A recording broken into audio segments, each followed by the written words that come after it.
Hands Get Real show with guest David Hoffmeister, and they'll both be joining us shortly. But in the meantime, we're actually going to listen to a performance from Pete James again on his guitar. So sit back and enjoy.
don't seem to say the things we used to say. How come you don't play any of the songs you used to play? Starting to be a little talk about you down at Lucky's bar. We're starting to feel a little small down here. You're looking so high and far. You're looking so high and far, far away. They don't say the things you used to say.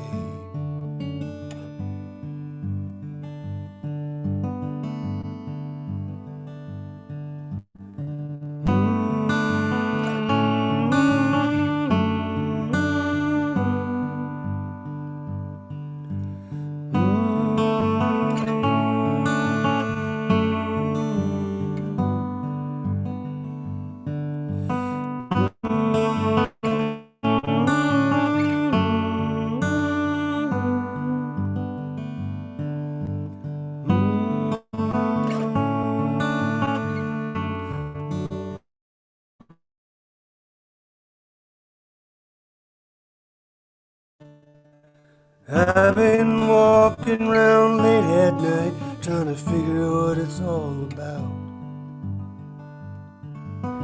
Nothing makes any sense anymore, and I'm filled with all this doubt. But I feel willing to take a new way since a long, long time. I feel willing to take an idea, maybe it's not from my own mind.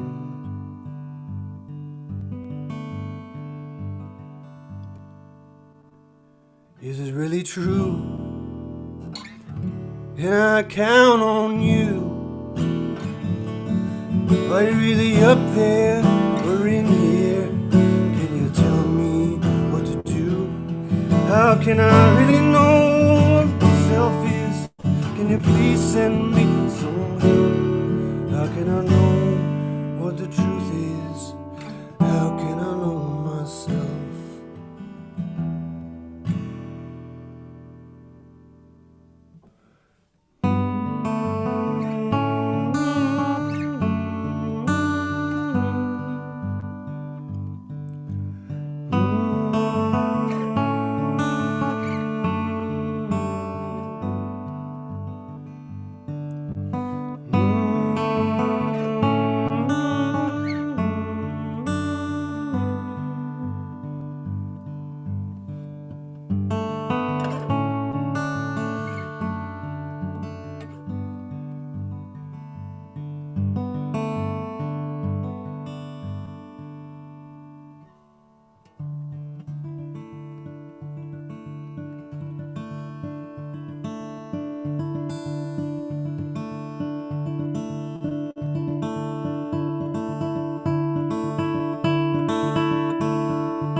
I think I'm finally done trying to lead the way.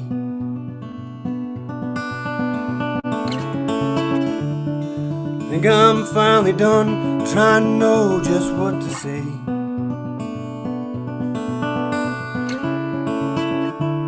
Yeah, the road's been long, but I can see the end. I'm just gonna hold on to my one true friend.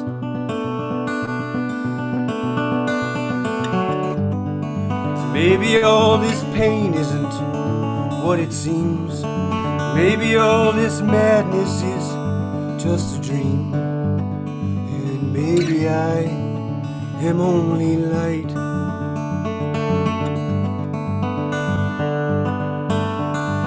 Yeah, maybe I am only light.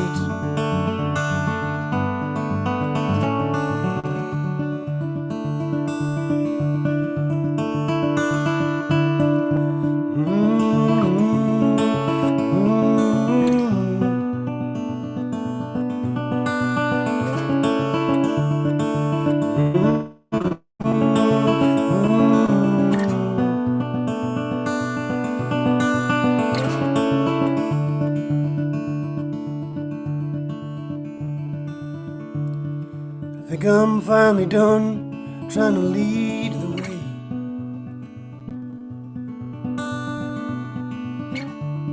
I don't think I really know what to say.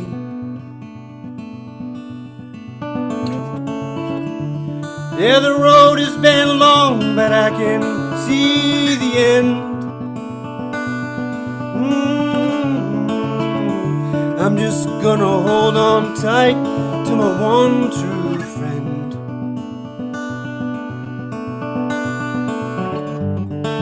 Maybe all this pain isn't what it seems. Maybe all this madness is just a dream. And maybe I am only light.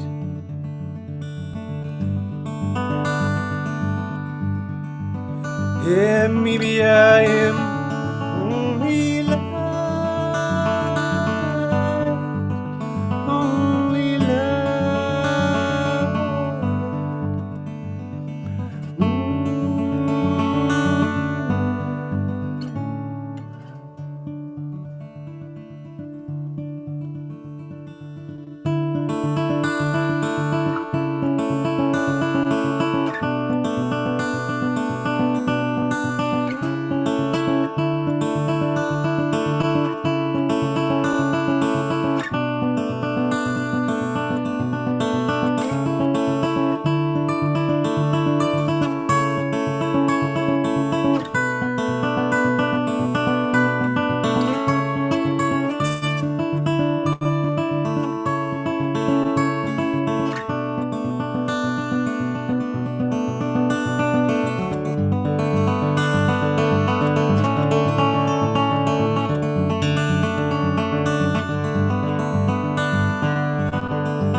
Thank you, Pete.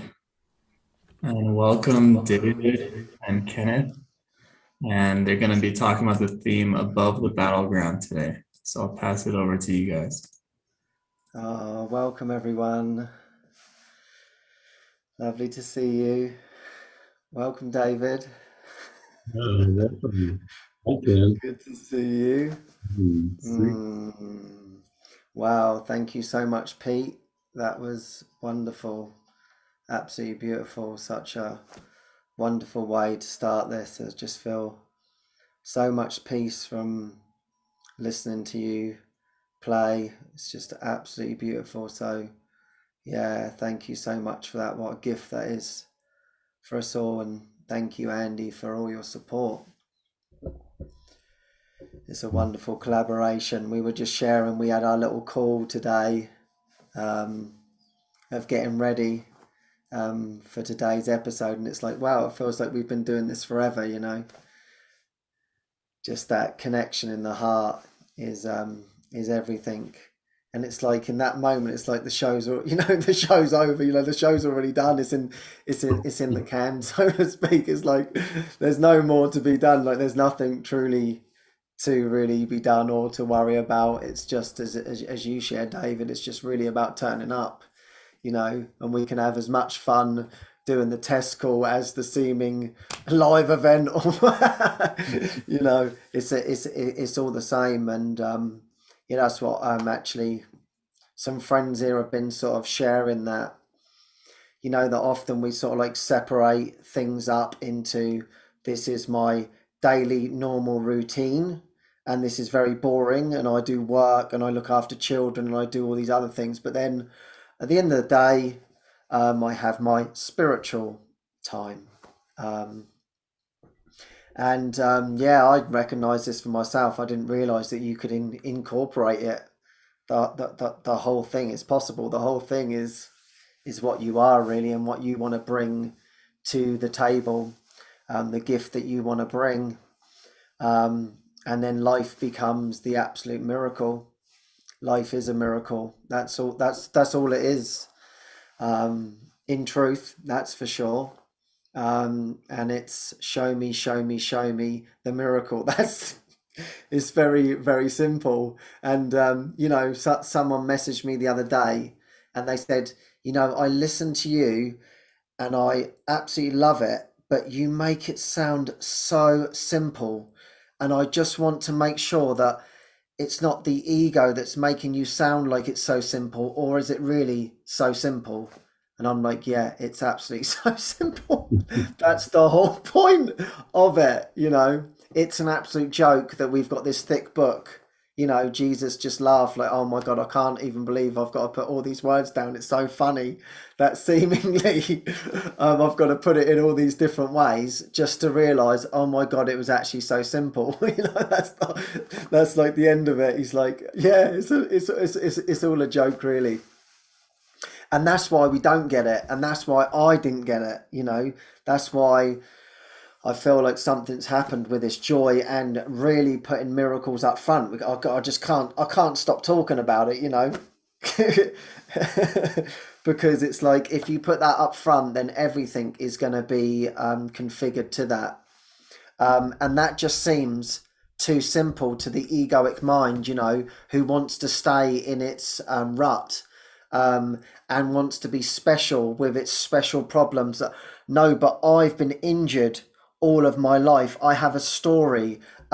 You don't know what my childhood was like, and I've got to uncover all of this nonsense, and this personality self that I generated is so thick and so awful that obviously for me, because I'm such a victim of all this, that it can't be simple for me. So that's why I've got to trudge through this book and really get it and really understand it, because I'm a special case.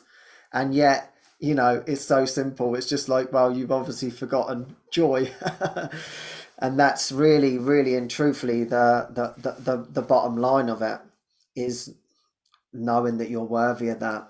And that's what I want to remember all day, every day. No matter what comes my way, you're worthy of love.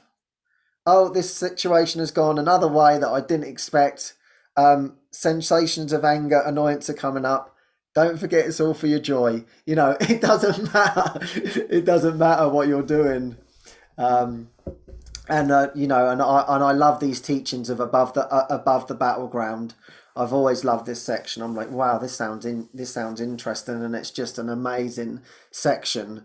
To be honest, I just think, and I read through it before we started, and I just thought, this is the only section that you need, really. Like, you can just, it's got everything in it, and it's got the answer, and what you're doing in your mind is just shared the whole thing. And it's like, if you just read that and just get that, then it's absolutely game over. Um, and so this is something that's really strong in my heart, that truly I want to remember this forever and ever. I want to be above the battleground. And it's beautiful in there, actually. I've forgotten a bit where he says, basically, um, whenever you've been triggered, whenever you feel discomfort in your body, a difficulty arises, just remember that you can call upon God, and you can call upon the light, and the light will completely lift you above it within that moment. It's that simple. It's like, this need not be, and I can stay above the battleground and stay with you in whatever seems to be appearing. I don't need to be believing in that. And I thought, yeah, that's it. It's just that remembering. It's that choice. It's always that choice to want to see this differently.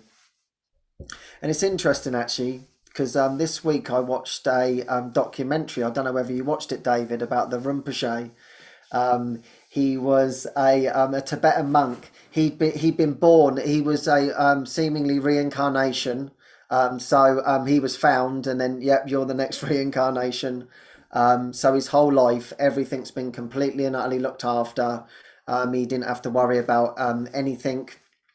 Um, and so he didn't really understand how to book a train ticket, how to look after himself, how to do many normal things that most people would do. And he wanted to go on what they call a retreat, which is for several years.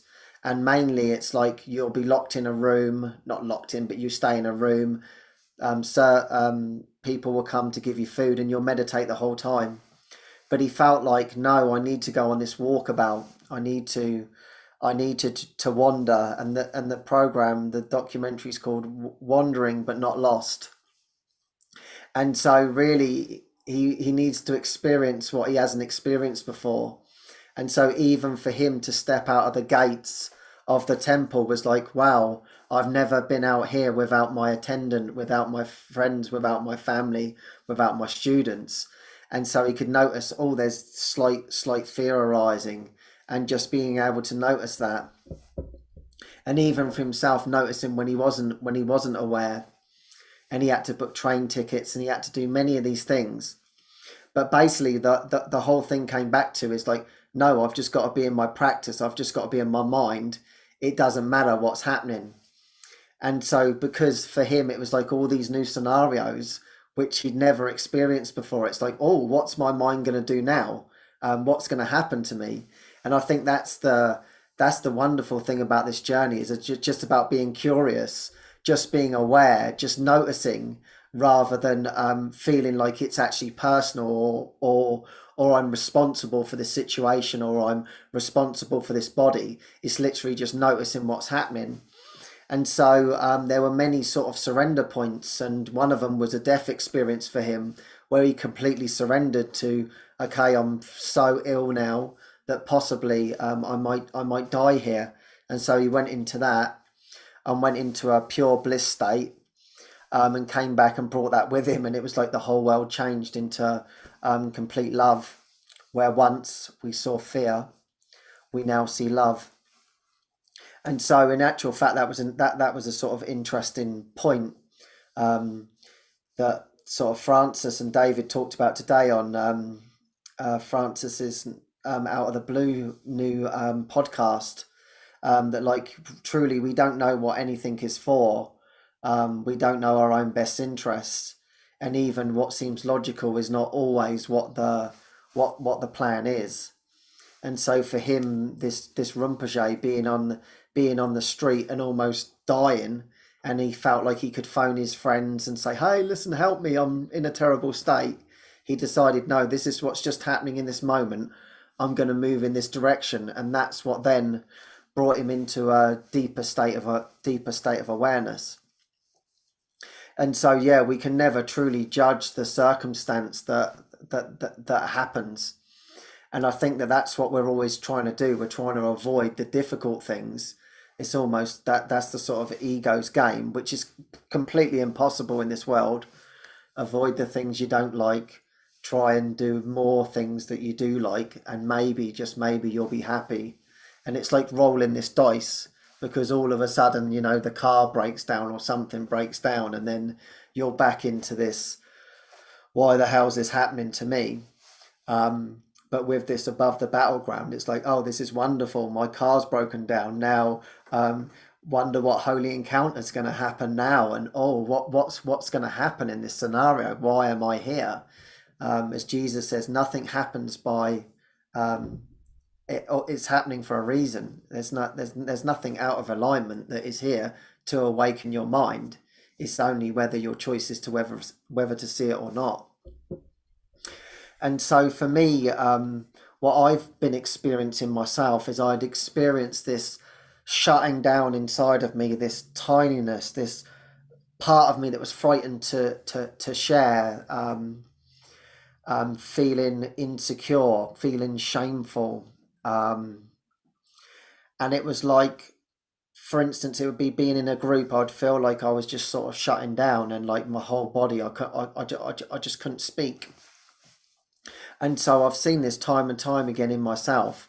But what I've learned to do is I've learned to just basically look like I'm completely fine, so no one would know it's my face of innocence. I just look as if I'm perfectly fine, but I'm not. I'm feeling this weakness inside, and so the ego is saying, "Don't share this. You just look like it. You're just going to look like a complete and utter idiot." And so finally, I was able to share with my friends, like, yeah, this is how I've been feeling inside at times when we're together. I just feel like I'm just shutting down, and I just don't know. I just don't want to do it any longer. And somehow I've lost this courage to sort of face my fear, really. And now I've sort of done this. I feel much clearer in my mind, so it sort of spurred me on. And Eric shared something with us during the week which sort of spurred me on, and he was saying, we were just talking about, that believing in time and space is basically murdering the Son of God. It's pretty strong words. I mean, Jesus puts it in many ways, and he puts that in above the Battleground section. It's either love or murder. And it feels like very, very strong words, but somehow it sort of touched me inside, and it's just like, yeah, I'm murdering the Son of God by holding on to just these tiny little things about my seeming self. They can be so small, and yet they are hiding the light of the world and must be released. And it seemingly seems like it must take courage to, okay, I need to keep facing this. I need to keep facing this. And so, yeah, basically that's why I'm just sharing that, because I want pluck all offenses from my mind, from this thought system. I don't want to hold anything in my mind. I want to stay in that joy. I want to stay in that miracle. And this is my opportunity for that. And if there's anything that I'm trying to keep hidden, I'm hiding that from myself and my true identity. And so I don't want to do that. And I think that this is always what Get Real's really been about, and now it's an opportunity for everybody to share where maybe they feel that they're hiding something. And it actually came about by our last movie session for Devil's Advocate, which was just perfect. I'd never seen it before, and it just shows how devastating the ego can be when you follow that thought system of just for the getting process. It's about me, it's about this identity, and how that can really be destructive and very manipulative and very nasty seemingly. That's what it wants you to believe in. It wants to undo its door and allow itself in to consume you and say, I told you you were terrible. Of course, it's one great big lie, but the more and more you continue to open that door, the more and more guilt comes in, and then the more and more you're believing in that, which then is devastating to you, because then it seems like there's a mountain to climb. And so, of course, that's why we need the miracles. That's why we need joy to continuously keep us out of that. And equally, as we're always teaching, it's to be the happy learner. It's like when the door opens, it's like, okay, thank you, Mr. Ego. What have you got for me today? And what needs to be released so you can do it in joy? And so I have an example of this. It was my friend's birthday the other day, and we're all there. And it was a new situation because I haven't really been out where there's been so much music and dancing and singing going on around me, and it seemed quite loud. And so I'm sat there and thinking, well, this is really interesting. I'm not kind of used to this sound. And then what happened is I was sitting there, but I was still in my peace. And I was like, wow, this is beautiful. Thank you, Jesus, for this opportunity to see that no matter where I am, my mind does not have to change. I don't seemingly need these special scenarios of being in a quiet place to have a quiet mind. And so I'm just sitting there in that peace. And there was some singing, there was some dancing, and nice things happening. And I was experiencing the joy and moving, and like, oh yeah, this is fun. Okay, I'm enjoying this, and I'm still in my peace. Well, this is a beautiful mind training opportunity. Thank you, Jesus, for bringing this to me. I doubt I would ever go to a karaoke thing myself any longer, but seemingly that's where I was brought to show my mind. And then it was really interesting, because all of a sudden this door from the ego opened up, and it said, you want attention. and you want to be special. And it was like, oh my God, where the hell has this thought come from? And it was like, okay, good. Thank you. Okay, good. You're there. I've obviously hidden this. Okay, you want to come to the surface? Great, you come to the surface. Okay, yes, I want attention. Okay, wonderful. And I'm just going to open up to this. I'm just going to experience that. Yes, you still want to be in a body and you still want to be special. Oh, very good. Thank you so much. And so I'm just sitting there. I'm just sitting there with these feelings and thinking, wow, I haven't experienced this in a long time. So I'm grateful. It's for another clearing. And literally, it just cleared. And then the next thought was, don't want to share this with anybody. I should be over this by now. And it's like, no, here we go. So here I am sharing it with everybody. I shared it with my friends to continuously keep clearing my plate of all these things. You know, we read the Course in Miracles and we think, oh, specialness is an absolute terrible thing. And I would never, ever do anything like that. So I'm going to push it away. But it's like we have to welcome it in to let it go, to then get above the battleground. So yeah, I feel like that feels like a good little opener. I don't know whether you got anything to add to that, David. I'd love to hear what you've got to say. Yeah.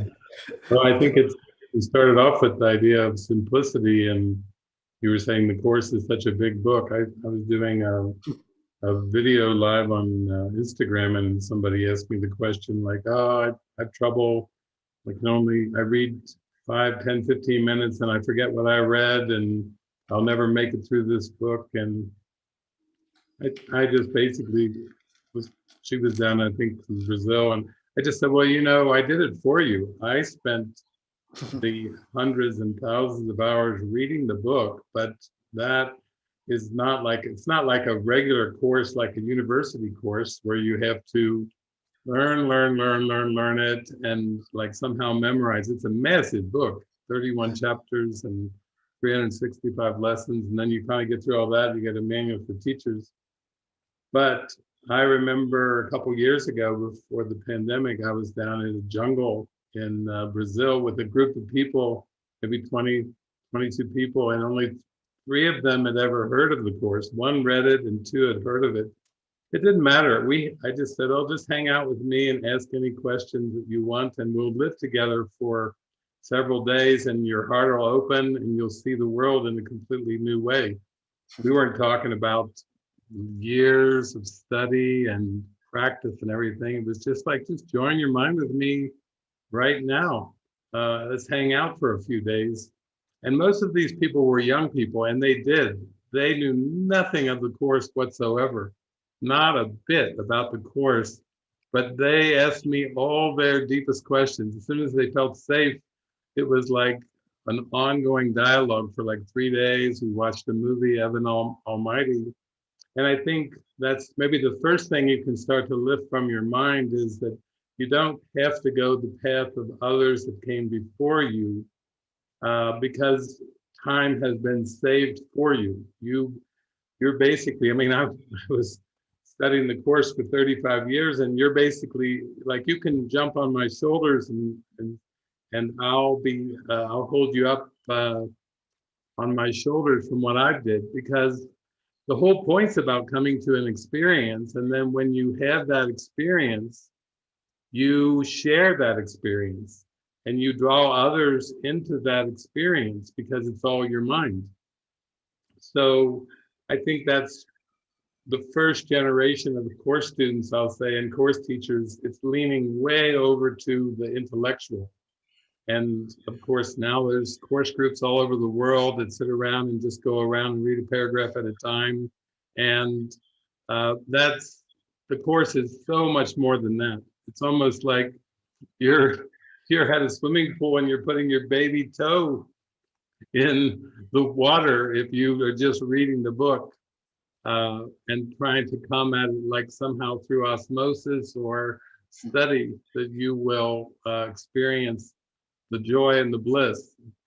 In other traditions, there's been gurus and ashrams and teachers, and it can be more of a fast track, because because the devotion is so strong and you don't really want to waste time getting caught up, like Kenneth said, into all the nuances of the ego's attraction to this world, which are all forms of death. So basically, I refer to human beings as kind of like their preference packages. So they're walking preference packages, and the belief is I have a band of time between birth and death to spend my time currency on whatever I want. And I'm going to partake in the goodies of this world, and I'm going to spend my time getting the good things of the world, and then I'll grow old and get sick and die. Unfortunately, that won't bring you happiness. That's like a program of death. It's actually death worshiping disguised as a human life. So it's like the common baseline is I have my preferences.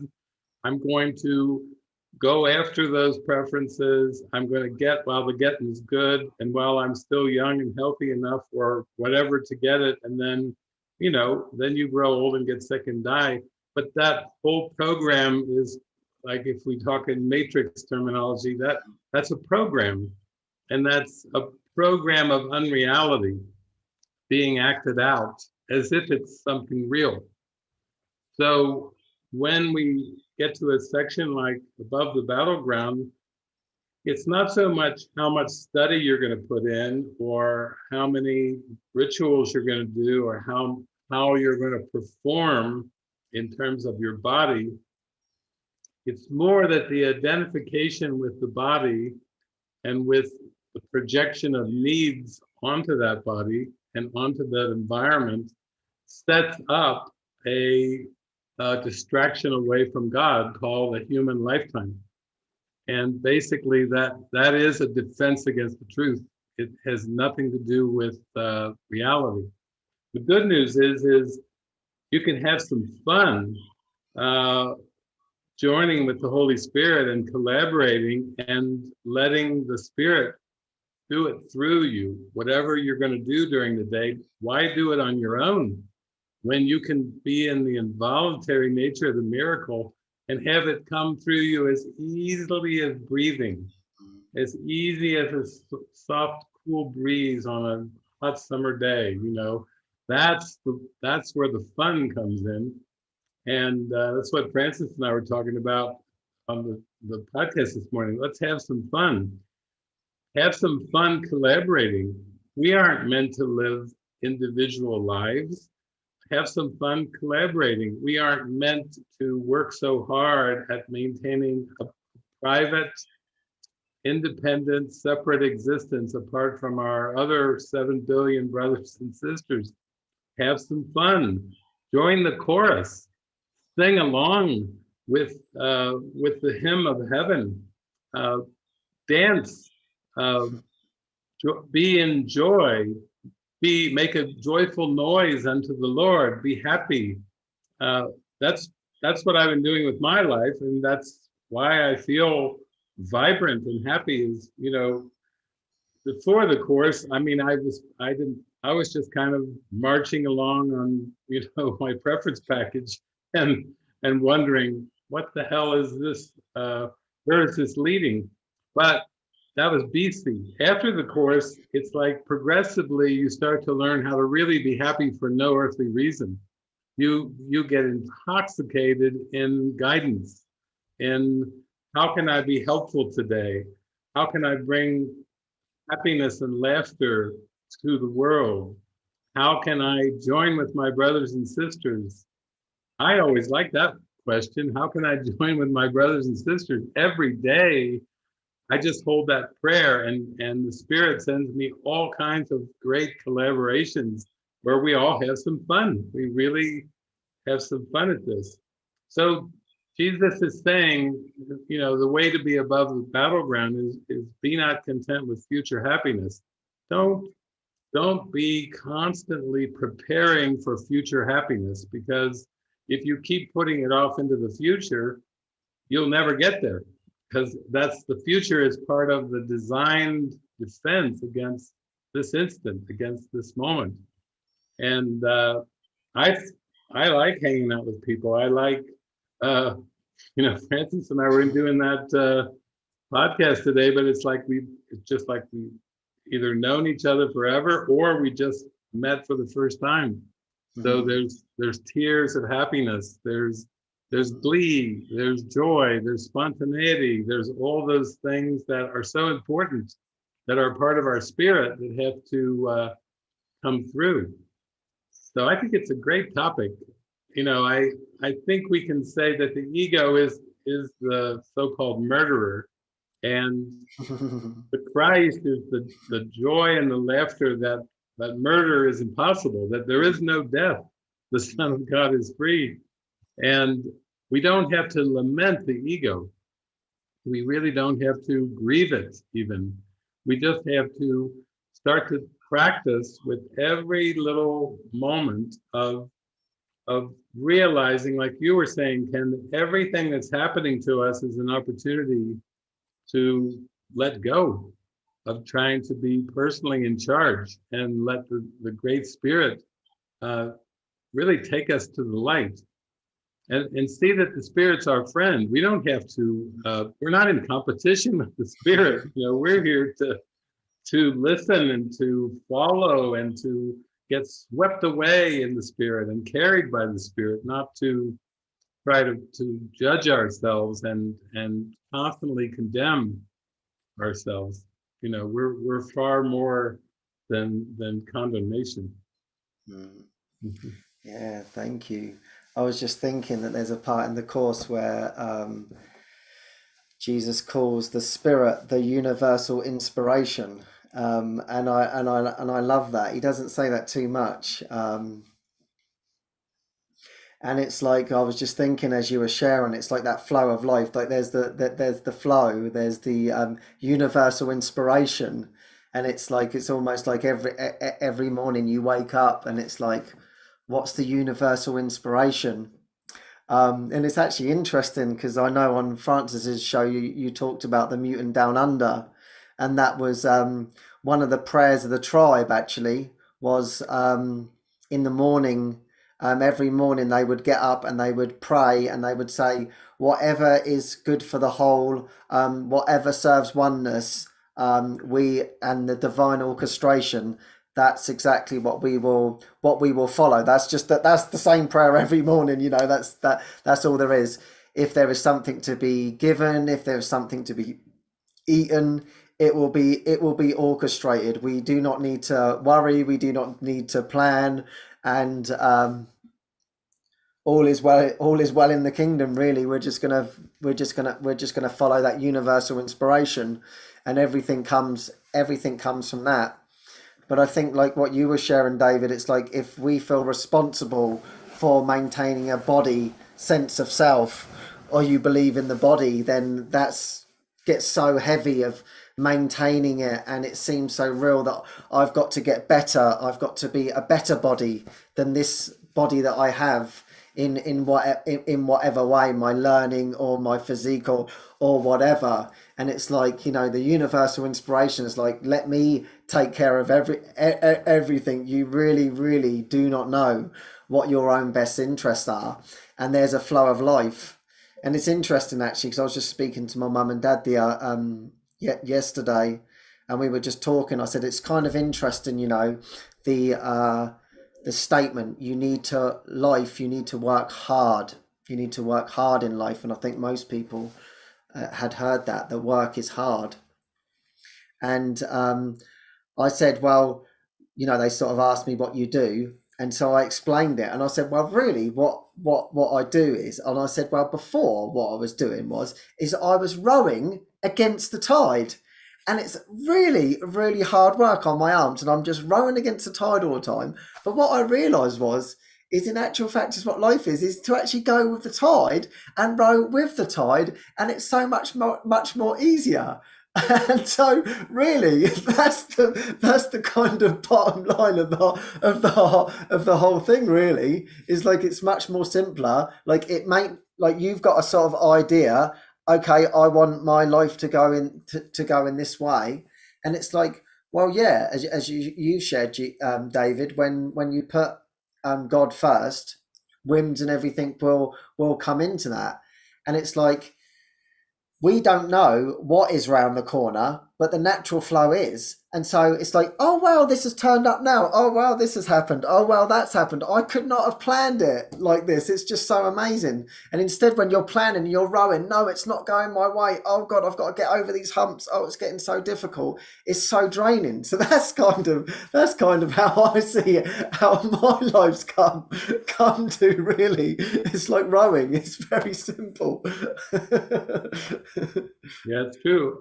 I mean, most of us intuitively know that when we hear, just get out of the way and let God do it through you, or surrender to God. And Jesus says, resign now as your own teacher. You've been poorly taught, and all kinds of things. Yeah. But when you were talking about that movie, I've got that now downloaded. I'm going to watch it, that Wandering But Not Lost, about that monk. I remember when I first was hearing about that at our dinner, and what you just shared, it's kind of funny for me, because we all know at some point we have to pull the plug on trying to control our preference package. It's not working when we're trying to control our little private preference package through time and space. All we do is we meet some needs, and more needs come, and then we meet those, more needs come. Before you know it, we're going, damn it, I'm getting old. What's going on here? What is this? And then, oh, I better watch it. I could die. For the monk, he was found as the reincarnation. They found him. They said, yeah, okay, you're the Rinpoche, and then he had the whole monastery after him. Not just one monastery, he started monasteries all over the world. He became a famous Rinpoche. Okay, so that's what I would call, that's a spiritual self-concept. When you're a famous Rinpoche and they're making monasteries around the world for you to stay in your room and meditate and get pampered, that's one version of the spiritual self-concept. And then he felt, I have to go. And they even told him, you're going to have to sneak out, because the monastery is going to make a big stink if they go to the room and you're not there. You're the Rinpoche. You'll be missing in action. And so he did go plan it. He went out, and then he had to face everything in his mind that basically he didn't know how to do it. He had to trust. For me, it was the other way around. I was not discovered as a high spiritual being.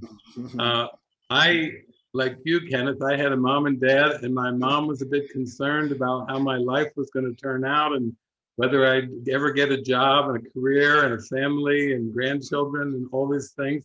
So she had her own concerns. My dad, he wasn't like bowing down before me and saying, oh, David, great Rinpoche, we are so happy to have you in this incarnation. He was saying, dirty, rotten, no good bum, get a job. Oh my gosh, that's different from being selected as the Rinpoche. So for me, when Jesus got a hold of me, before I had centers around the world, like this famous monk, before I traveled around and gave talks and conferences and all over the world in 44 countries, before I did all the things that I did, I had the reverse of the Rinpoche. I had Jesus telling me at the beginning, when I read the course, I was like, oh my God, oh my gosh, I'm ready to ascend. And Jesus laughed and said, oh no, you're at A, you're not at Z. You're just at the beginning of the alphabet. And you're not the selected chosen one that everyone's talking about, like the Rinpoche. You have to listen and follow me, and you have to be undone before you can be helpful. If you have resistance and fear and doubt, you're not going to be a miracle worker. You're not going to bring joy and happiness in the condition that you're in. All you've done is graduate from the university and get a couple degrees, which Jesus said, by the way, is not very impressive. He's like, now we got to unlearn all that. 10 years of university on top of everything you learned from your parents and in grade school and high school. So he was not so impressed with 10 years of university full time. So instead of being found as the Rinpoche, you know, and everybody coming and saying, oh, the light being has arrived, now we will follow him. Jesus took me on the road for 5 years. And he said, now I'll just show you how much you have to trust in me, because unlike the Rinpoche, who knew nothing about how to navigate the world, I also knew nothing about how to navigate the world, but I thought I did. That's even worse. It's worse when you think you know something and you don't. You know, that's why he's the Rinpoche and I'm not. So Jesus is like, good, you just follow me and I'll help you, and it'll be fast. Because the more unfamiliar the script is, the more that you don't see it coming. Jesus loves it when you don't see him coming. If you don't see him coming, he can zip in there into your heart so fast. He just slides right past the ego. And ego's like, what the hell? What was that? You know? But if you think you can see Jesus coming, if you think you know how Jesus is going to give you your life in form, that's harder for Jesus, because the more you think you know what the spiritual journey is going to be like, the more difficult it's going to be for you. The less you know, Zen beginner mind, the less you know, the easier it's going to be for the spirit to slip in past the ego and basically just shine it away. So instead of like with the Rinpoche, after he was well established, he had monasteries around the world, he was highly respected. Everybody did anything that he wanted. They followed him and they simply did everything for him. But it's around the other way for me, is Jesus is like, oh, I've got plans for you. I've got some plans for you, but you're not even close until you learn to listen to my voice. So it was very humbling, actually, being out on the road and not knowing where I was going to sleep at night. The things that the monk went through for 4 years, I went through for 5 years, out on the road, not knowing where I was going to sleep, not knowing where the food was going to come from, not knowing how the transportation was going to work out. I just had to really learn to trust.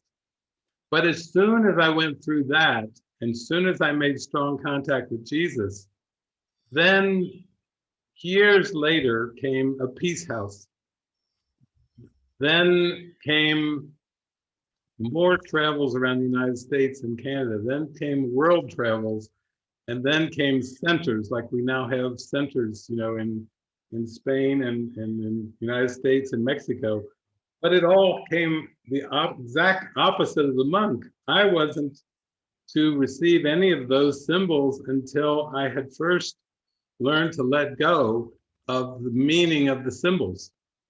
It would be like if somebody was going to give you a house, Jesus would say, I'll give you a house, but first of all, you have to let go of everything you think you know about a house, including ownership. If you believe you own anything on earth, anything, a bank account, a house, a car, clothing, anything, a diamond ring, anything you believe you own will hurt you. Why? Because there's no ownership in heaven. Ownership has nothing to do with the kingdom of heaven. Possession has nothing to do with the kingdom of heaven or nirvana. And you can't safely be given those symbols to use in a greater plan of awakening while you still think they mean something. As long as you believe in mom and dad, as long as you believe in children, as long as you believe in interpersonal relationships, then that will hurt you. Jesus says that in the Course. He said, anything that you want to come of a relationship can and will hurt you. That's a pretty strong line. Anything that you want to come of a relationship will hurt you. Meaning, how are you going to see it like the Holy Spirit sees it if you still want to get something from that body? It doesn't matter whether it's the body that you think you are, you want to get something from it, which is still a body identification, involves guilt, or if you want to get something from another body, which is common in this world, expectations, I'll meet your needs if you meet my needs. Jesus has got to undo that whole thing. There's no needs in the real world. There's no needs in the happy dream. So if you need and want something from a brother, you will see him as a brother no longer. If you have a son or a daughter, if you have a mother or a father, and you still want something physically, or maybe you just want their attention and their respect, that will hurt you because you still want to get something from the world. And when you want to get something from the world, then the world will seem to want to get something from you. So I kind of like it. I feel like with Rinpoche, I'm going to watch that movie, Ken, because it's almost like bookends, where we've come at it from two different angles. He was first the Rinpoche, and then he went hiking and wandering around the world. And I went first to study the course. Then Jesus said, here, we're going to do a 5-year walkabout, and there's much more to come after it. And so I got my 5 years in a lot earlier on my journey than the Rinpoche, but it's the same effect.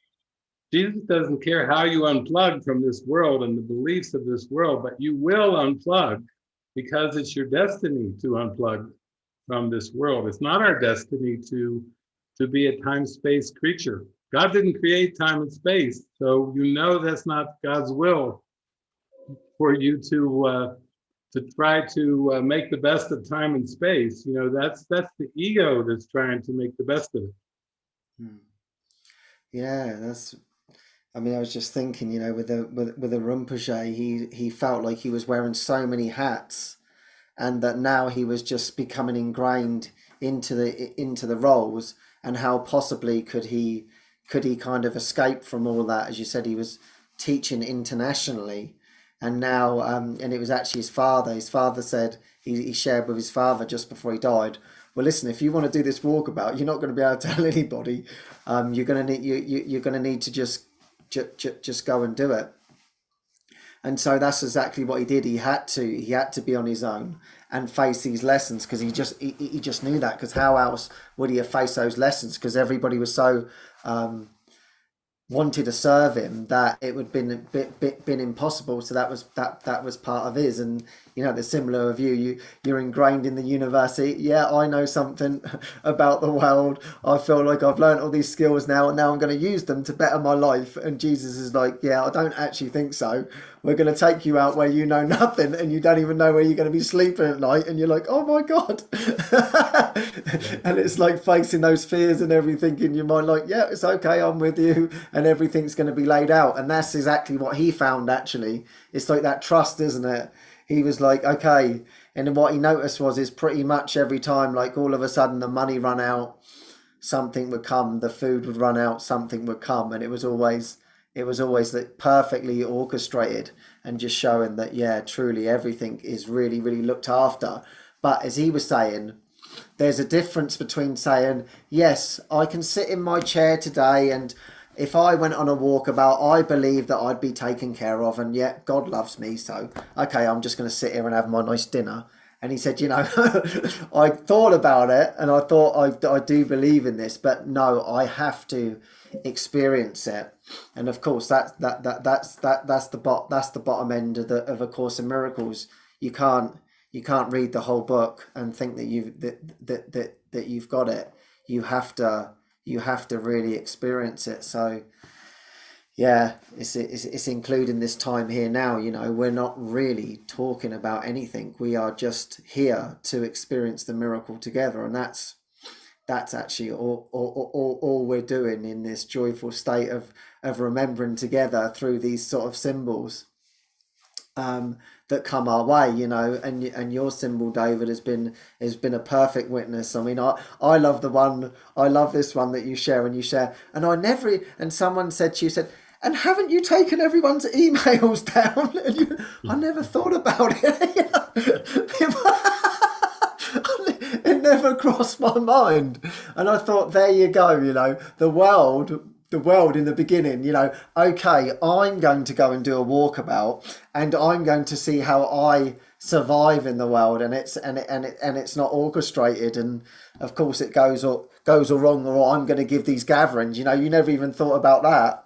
Next minute, people are coming, gatherings are happening. You're like, oh, okay, how is this happening? You mean you've seen all of these hundreds of people and you never got your email? No, I never thought about it.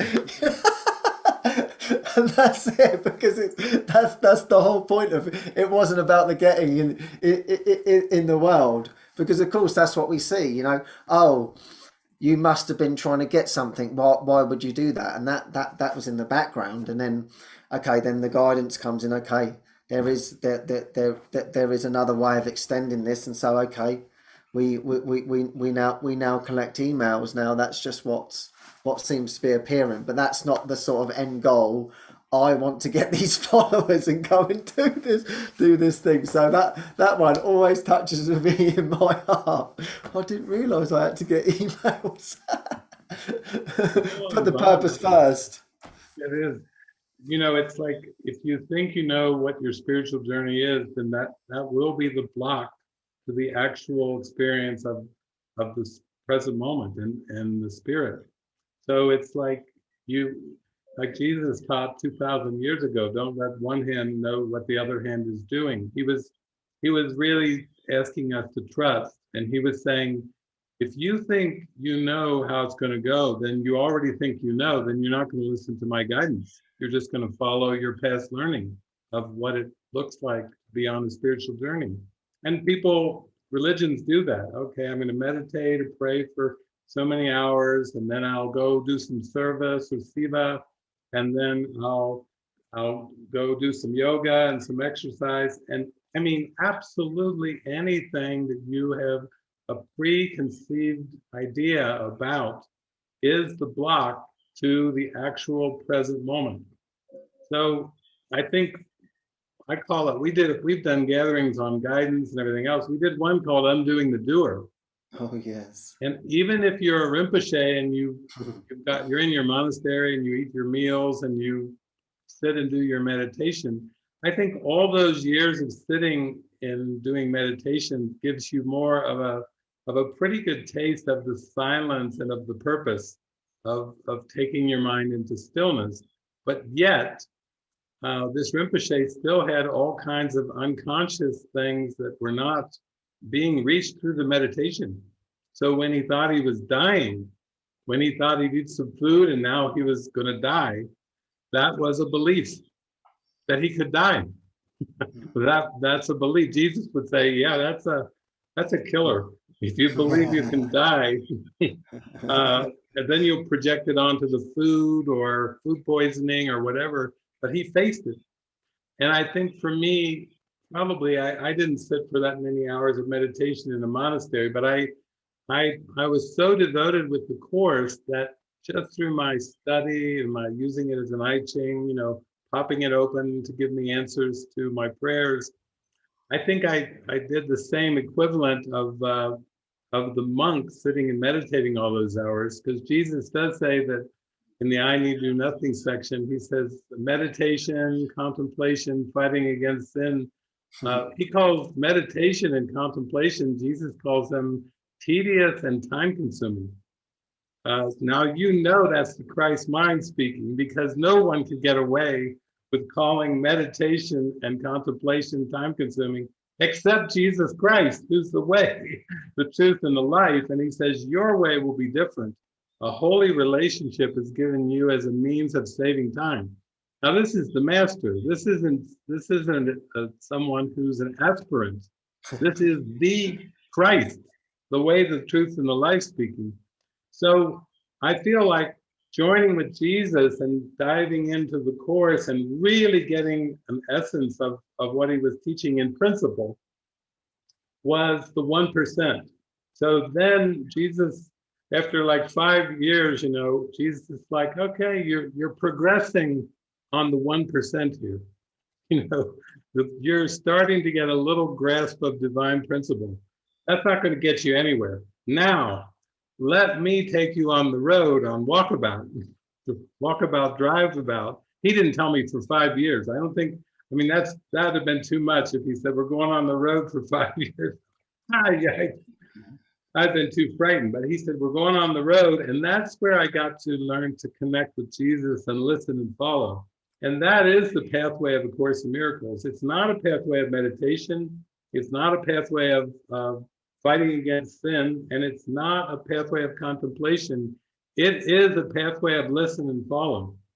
And as soon as you get the grasp of what the Course is teaching, don't be surprised if Jesus doesn't kick it into gear and say, okay, now we're going from first gear into second gear, third, fourth, and fifth. It's almost like that Bachman Turner Overdrive song. You ain't seen nothing yet. Dun, dun. Baby, you just ain't seen nothing yet. Dun, dun. Here's something that you're never going to forget. Bum, bum. You know, Jesus will kick it into gear. And if you're willing to just say, okay, I get the essence of the principles of A Course in Miracles and forgiveness. I get the metaphysics. I really am getting a bit of a grasp on how you're teaching me to practice forgiveness. And then you pray, Lord, use me. Lord, not my will, but thy will be done. Lord, let me see that my will is thy will. Let me go through a total purification. That's the time when you have to hold on to your hat, because Kansas is going bye-bye. It's not going to even seem like it did before. So that's why I would say for most people who study the Course, most students and teachers haven't gone through the listen and follow phase where you have to let it all go. You know, it's still more study and a little bit of practice here and there, as much as possible during the day. But that's like trickle. That's a trickle. That's not the raging river, and that's definitely not the ocean. That's the eyedropper. Now you're in eyedropper land. You know, oh, I go to my course group and I do a few online things, and you know, I live my life and I do a few events so Jesus is happy. And Jesus gets the eyedropper out. Drip, drip. Are you going to do the drip feed thing here, or are we going for the river and the ocean? You know? But we're saving time. You know, that's why Ken and I are on here. We're not here dilly-dallying. Look at the topics that Ken comes up with. Leave the people behind. Impending death. You know, those are not topics of a psychotherapist from and I'll tell you, that is definitely not the therapist speaking to put those kind of wing those topics out there. But we're here to save time, you know, we're here to save time. You know, that's the key thing is getting into the joy of it, the fun of it.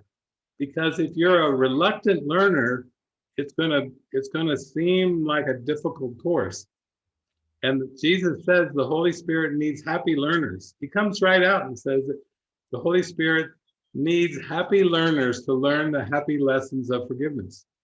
So if you're a resistant learner, resign as your own teacher. If you're a reluctant learner, you have to resign. You have to scoot over from the driver's seat and get your hands off the wheel and say, Jesus, take the wheel, to use the famous, I think it's a Carrie Underwood song.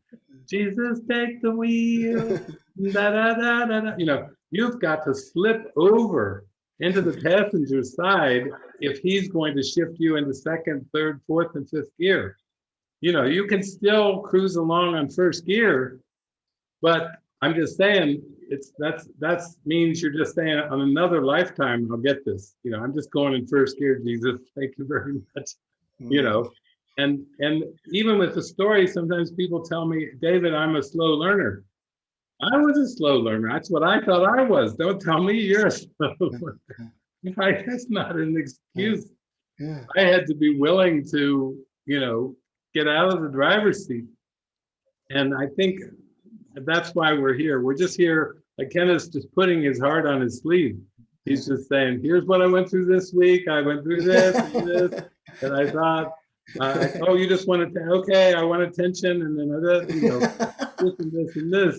It's too loud, it's too noisy, the people, there's too much dancing going on, whatever the thoughts are. Jesus is like, yeah, okay, give it over. It's not the truth. Yeah. Oh, thank you so much for that. Yeah, I was just thinking actually, this journey now for me is not looking like I expected it to be. And as you said, to undo this I know mind, we have to be given things that we're not necessarily, I wouldn't say comfortable with, but don't understand. And I was thinking the other day, I look after the social media team, and we have there's about 7 of us now. And I remember before, it was about 2 years ago, someone said to me, "Hey, you should have a social media team." I said, "I can't manage myself, let alone managing anyone else." So that's no good for me. And so I could see this blocking. I could see this block in my mind.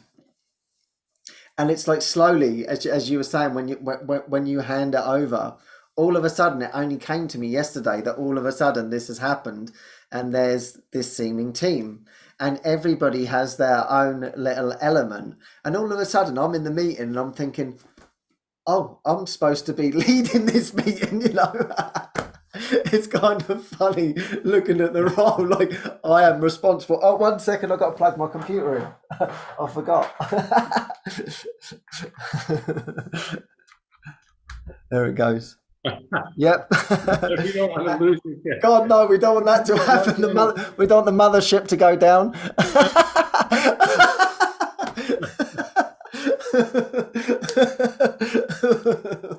They charged up there. Yeah, get it charged up. We need more power. More throttle. Yeah, and and all of a sudden I've looked on this screen and there's all these beings there, and I'm just like, how the hell did this happen? And everybody has their own element. They're doing this, they're doing that, right? And I know for a fact that I never organised it all. And of course, there's all these thoughts of like, I can't organise or anything. And I'm just sitting back there going, there you go. This just shows it all. It's all about trust. I could have never have organised this. It's like every part has just come in perfectly, and they're like, I love my function. I love everything I'm doing. Thank you. I'm like, don't thank me. Thank the Lord. He knows best. Because it was actually funny. My friend Jessie, it was beautiful. She's just joined the team, and then all of a sudden I was thinking of her, and I had a function for her, and I thought, oh, she might enjoy this, of running one of our groups, and she can pour all her inspiration in it. At the very moment I message her, she's sitting there going, God, I feel so uninspired, no energy. And I send this message, hey, are you free for a call about social media? And she's like, yeah, I'm free now. Perfect. I'm free now. So we have this call. And I said, hey, listen, I don't know what you feel about this. Got this group. I'd love for you to pour your heart into it. I love your post. She went, oh my God, I can't believe this. This is the answer to the prayer. I'm like, okay, what's the prayer? She said, I've just been sat there. Okay, I'm really feeling a bit flat here. I'm not really feeling inspired by anything, and I'm wanting inspiration, but I don't know what the inspiration is. And then the next minute you message me, you answered the call within a moment, and it's just like, there you go. Listen, Jesus is answering it. It's not me. I just did it for him. I just pushed the buttons. I have no idea. And I get this at times. I message people and they go, how did you know? How did I know what? This was the perfect moment. You just saved me. I'm like, oh, I don't know. I just felt to message you. And that's just as it is. And it's just like always him in the background saying, see, I'm orchestrating everything. And it just becomes so beautiful.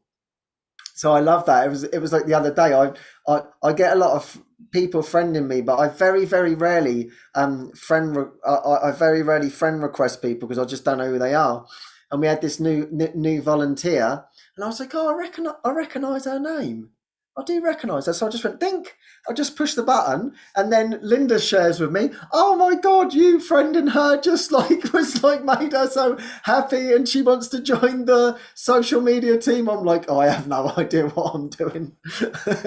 And you can feel it's just a miracle coming through you. And that's just the wonderful thing, as you said, when you really don't know, you're just like, I don't know what's going on here. But I have the kind of flip side as well to that. I've got so many functions where I really don't know what I'm doing, and they're sort of like looking to me like, "You must know about social media, don't you?" No, I don't know anything about social media. You know anything about gardening? No, I don't know anything. How did you do this? I have no idea. I just handed it all over to Jesus. I expected miracles. I got miracles. I wanted joy. I got joy. I love the garden. Every time I go over there, I experience joy. I have no idea why I'm looking at this earth and experiencing joy, but yeah, I am. So I'm going to enjoy that. That's for sure. Yeah, And you're then, giving an example. You're showing how you get out of it, because I was saying it has the less familiar you are, and the gotcha. more unexpected it is, that the more Jesus can use it. I remember the first time, you're on the maintenance team. Maintenance. You're head of social media. Social media. You're gonna do the gardening. The gardening. See, you're willing, because Jesus uses the most unfamiliar things. Your ego is totally unsuspected. It didn't even know how to react to maintenance team, social media, because it's so out of pattern. And look at me, I was shy. So I'm like the guy traveling around giving all the talks and everything, from somebody who's voted most quiet in their senior class. You see how the ego is like, we got this one down now. He's a timid, shy one, and he'll just sit in his corner and and grow old and die. Well, we got him. And then Jesus comes in unsuspectingly and uses you for a function that you never saw coming. And that's what undoes it. I mean, because we have to learn to be done through in an involuntary way. And the biggest reason it has to be kind of a surprise is because if the ego sees it coming, it will just say no. It'll say, I'm out of here, or I refuse. It'll just turn it down. Like Jesus had to squeeze in these opportunities for me to speak, because I was so shy that the ego was betting that I would just turn them all down. And then Jesus got in there, and then it got beyond the ego to stop, because it just went on as a communication function. But the main reason for this is we, as an ego, we believe that we are people, and we don't see ourselves as the dreamer of the dream. You see, that's the problem. We've forgotten that we're dreaming. And we don't even think we're lucid dreaming. We've forgotten so completely, if we had amnesia, that we're dreaming the whole thing, that we are solidly convinced that we are humans. And then the ego says, compare yourself to other humans. I used to do this all the time. Oh, I wish I was as athletic as this one.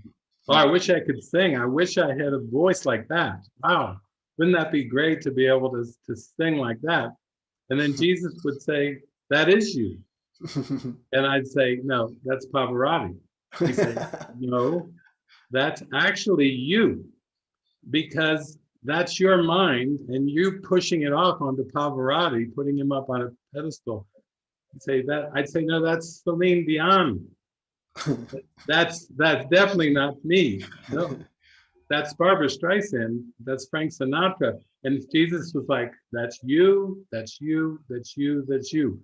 Everything that you perceive in this world is your mind. And you see how that's been blotted out of awareness. So then we get into a comparison. Oh, they're so good. If only I had a voice like that, or if only if I was as athletic, if only if I could golf like Tiger Woods and Jack Nicklaus, if I could sing like Streisand.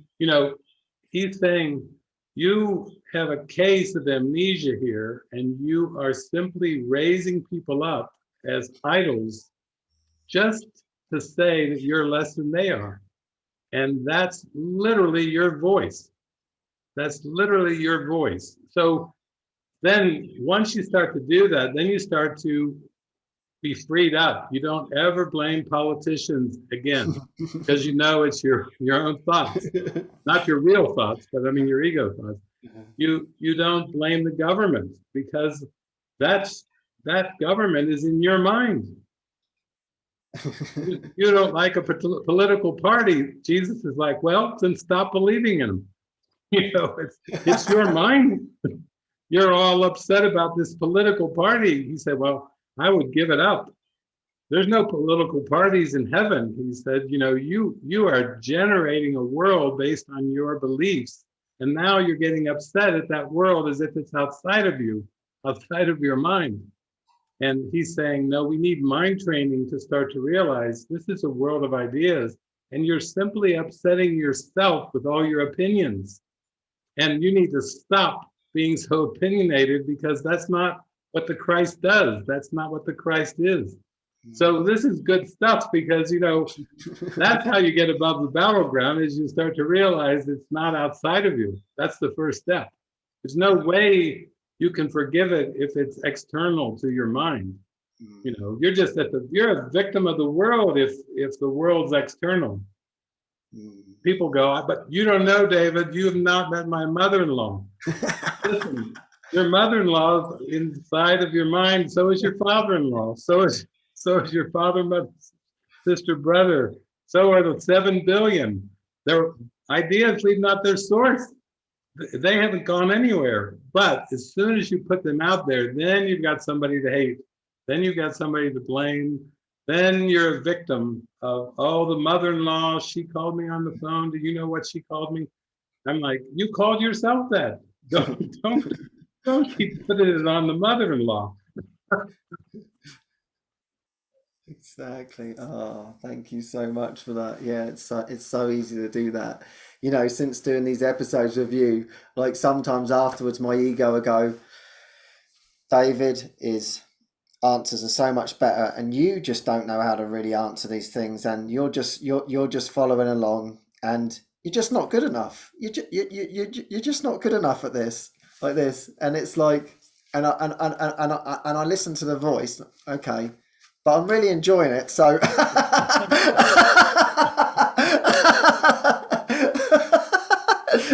and then, and I was like, yeah, but I really enjoyed it. So it never stays around long enough, I'm like, yeah, but I really, really enjoyed that session. It was amazing. And it's just like that other step. It's like, this is all purely just one mind, and it's like the message, like when you talk, like the message just comes in, and it's sort of like, wow, it just like crumples my sort of perception, like, wow, I just don't even know what to do with that. And the ego goes, that's because you're stupid. You know what I mean? It's gonna say that. And of course it's just a dismantling. And I'm like, no, but I really enjoyed it. And one day I will understand. So it's just a beautiful experience. But it's good to, I'm grateful that I get to share that. And now it's like, yeah, this is my mind talking to my mind. It's like, wow, this is just so beautiful. There's nothing more that I want to do than to be doing this, and just sharing the same as what you shared. Oh my God, how could I possibly talk like this? YouTube, we're now live on YouTube, Facebook, Zoom, and God knows what else we're doing. And it was the top of my list. I said, I do not talk in front of people, and I do not go on camera. That was my number one in life. I said, I'm never, ever going to do that. And I always remember the day, as you said, how Jesus sneaked in when you said, hey, we're going to do all these shows. And you said, and I really feel that you and Anna could do a bilingual show. That would be awesome. And it was obviously Jesus. And I went, yeah, that sounds brilliant. And I was like, yeah. And you were like, oh, great. That's really wonderful. And Anna was like, yeah, I really want to do it. And we're like, yeah, that's going to be really, really great. And then all of a sudden the meeting's over and I'm going, hold on a minute. I don't like cameras. I don't like being filmed. And I don't like talking in front of people. What the hell have I just said yes to? So he sneaked in, and because I said yes, I'm like, oh God, I can't say no now. I'm doing it. And Anna can share with you, she was better than me. I was a complete quivering wreck on that first one. I was like this. I said, God, I've done some things in my life, but I'll tell you what, I'm absolutely scared to death. She went, you'll be fine, you'll be fine. And I managed to do it. And now here I am. I sit in this chair. I absolutely love it. I feel relaxed, and it's just an enjoyable experience. And now I'm having that perception of like, what are you doing there? How did all of that happen? This is not the idea of Kenneth. Is really, there's like so many. It's just being washed. Like, okay, I never saw that coming. Okay, I never saw myself being the gardener. We've been talking about that, you know. It's like my resume. What do you do? I'm a gardener. I'm the maintenance man. I do talking. I met this lady the other day actually at the car wash, and she was like, "Hi, I'm retired. You speak English?" I'm like, "Yeah." She was Mexican. I said, "Yeah, I speak English." She said, "Oh, yeah." She started talking about all coffee shops to me. She started, "There's really good coffee shops." I'm like, "Oh, wonderful." And we're just engaging. I'm like, this is interesting. I haven't had a conversation like this in a long time. And she goes, so what do you do then? I said, well, I live in a spiritual community. She went, oh yeah. She goes, what's it called then? I goes, it's called Living Miracles. And she goes, what do you do then? Teach miracles? I said, exactly. That's exactly it. She went, oh, that's interesting. I was a science teacher. I was like, oh yeah, was you? And I thought, how interesting that she come to it. Oh, you teach miracles. It's like, yeah, exactly. That's the only thing there is to do. So now there's another lady. Okay, I teach miracles. I'm the gardener. I'll sweep up. I'll do this. Felt all in the joy. Life. He goes to the car wash and ends up being asked, "Do you teach miracles?" So you know, it's like it's just the spirit orchestrates everything. So once you give it over, then you don't have to be concerned about the direction or how it's going to go or whatever, because it's literally out of your hands.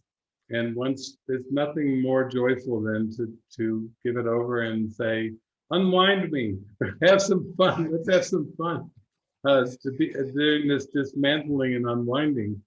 And I have to say, I mean, but the majority of my experience these last 25 and 35 years has been very, very joyful. Even at the beginning, when there was those fear moments of like, oh my God, what am I doing? And how's this going to turn out? And where's this going to go? Of course, the ego always has those thoughts. You know, that's what it does. You know, it's trying to throw cold water on everything before you can even have some fun with it. But then once you get into it, then it does like take over in a good way. And that's what you want. You want your mind. It's like a collaboration with your mind and spirit. And it's a very joyful collaboration, but it's not coercive. The spirit literally just does collaborative decisions with your mind. It's not like you will do this. The Holy Spirit never commands. The Holy Spirit never demands. The Holy Spirit makes the instructions, makes the suggestions, and you either jump at them or you don't. And when you don't jump at them, then they're just still there. You're still hanging there for when you're ready to jump at them. You know, you don't ever get a condemning word from the Spirit. You know, it's never sarcastic. It's never humiliating. It never puts you down. It never like pushes, and it never says like, come on. You know, it doesn't even do that. It doesn't have, there's not a forceful aspect to it. It's so meek and gentle, but it just offers these kind suggestions and kind ideas and instructions, and you can either take them or you can leave them for later, because the Spirit knows eventually you'll take them. You're going to join on these ideas, but there's no rush. There's no pressure. I never felt a sense of pressure on this journey. I just felt the loving presence just cheering me on. It's more like Jesus is more like a cheerleader than anything else. And that's why when I met a lot of people that were raised with Jesus and Catholicism and some of these other, you know, penance and and punishment and all kinds of things, that when I would talk with them, they would say, I'm actually they would tell me I'm afraid of Jesus. And I said, really? I said, that's not my experience at all. And they said, well, with the upbringing, it's almost like Jesus wasn't like an elder brother. He was like this figure looking over my shoulder, watching me, more like the Santa Claus song. He sees you when you're sleeping. He knows when you're awake. He knows if you've been bad or good. So be good for goodness sake. They had this sense of Jesus like this being that was over them, and that they had to live up to Jesus. But for me, it was this loving connection. Let me tell you about me, so much fun. Whether we're talking brother to brother, whether we're talking the father and son, he's my best friend. Oh, he's my best friend. You have to think of Jesus more as a friend. He's by your side. He's a little wiser because he's transcending time and space, but he's not higher. Like side by side with you, arm in arm, hand in hand.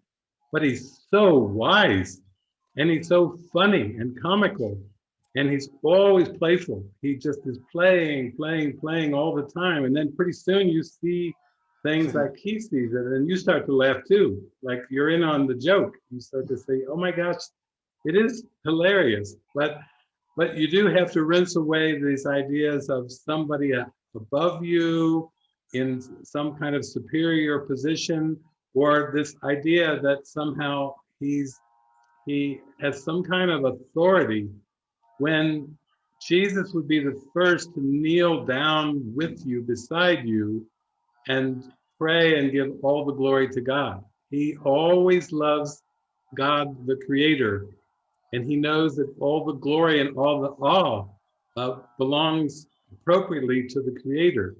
That's what all praise, there's really nothing worthy of praise in time and space. It's all praise for the Creator. And we learn to praise the Creator by being humble, by being egoless. You don't tell God how great he is. God doesn't have an ego to receive the compliment, but when you are humble and loving, that is the praise of the Creator right there. So it could be no greater thing than to be humble. Yeah, I think there's one part where Jesus says, you need to be grateful to God, not because God needs your gratitude, but because you need to learn to be grateful, in your heart, to know that you're worthy of that.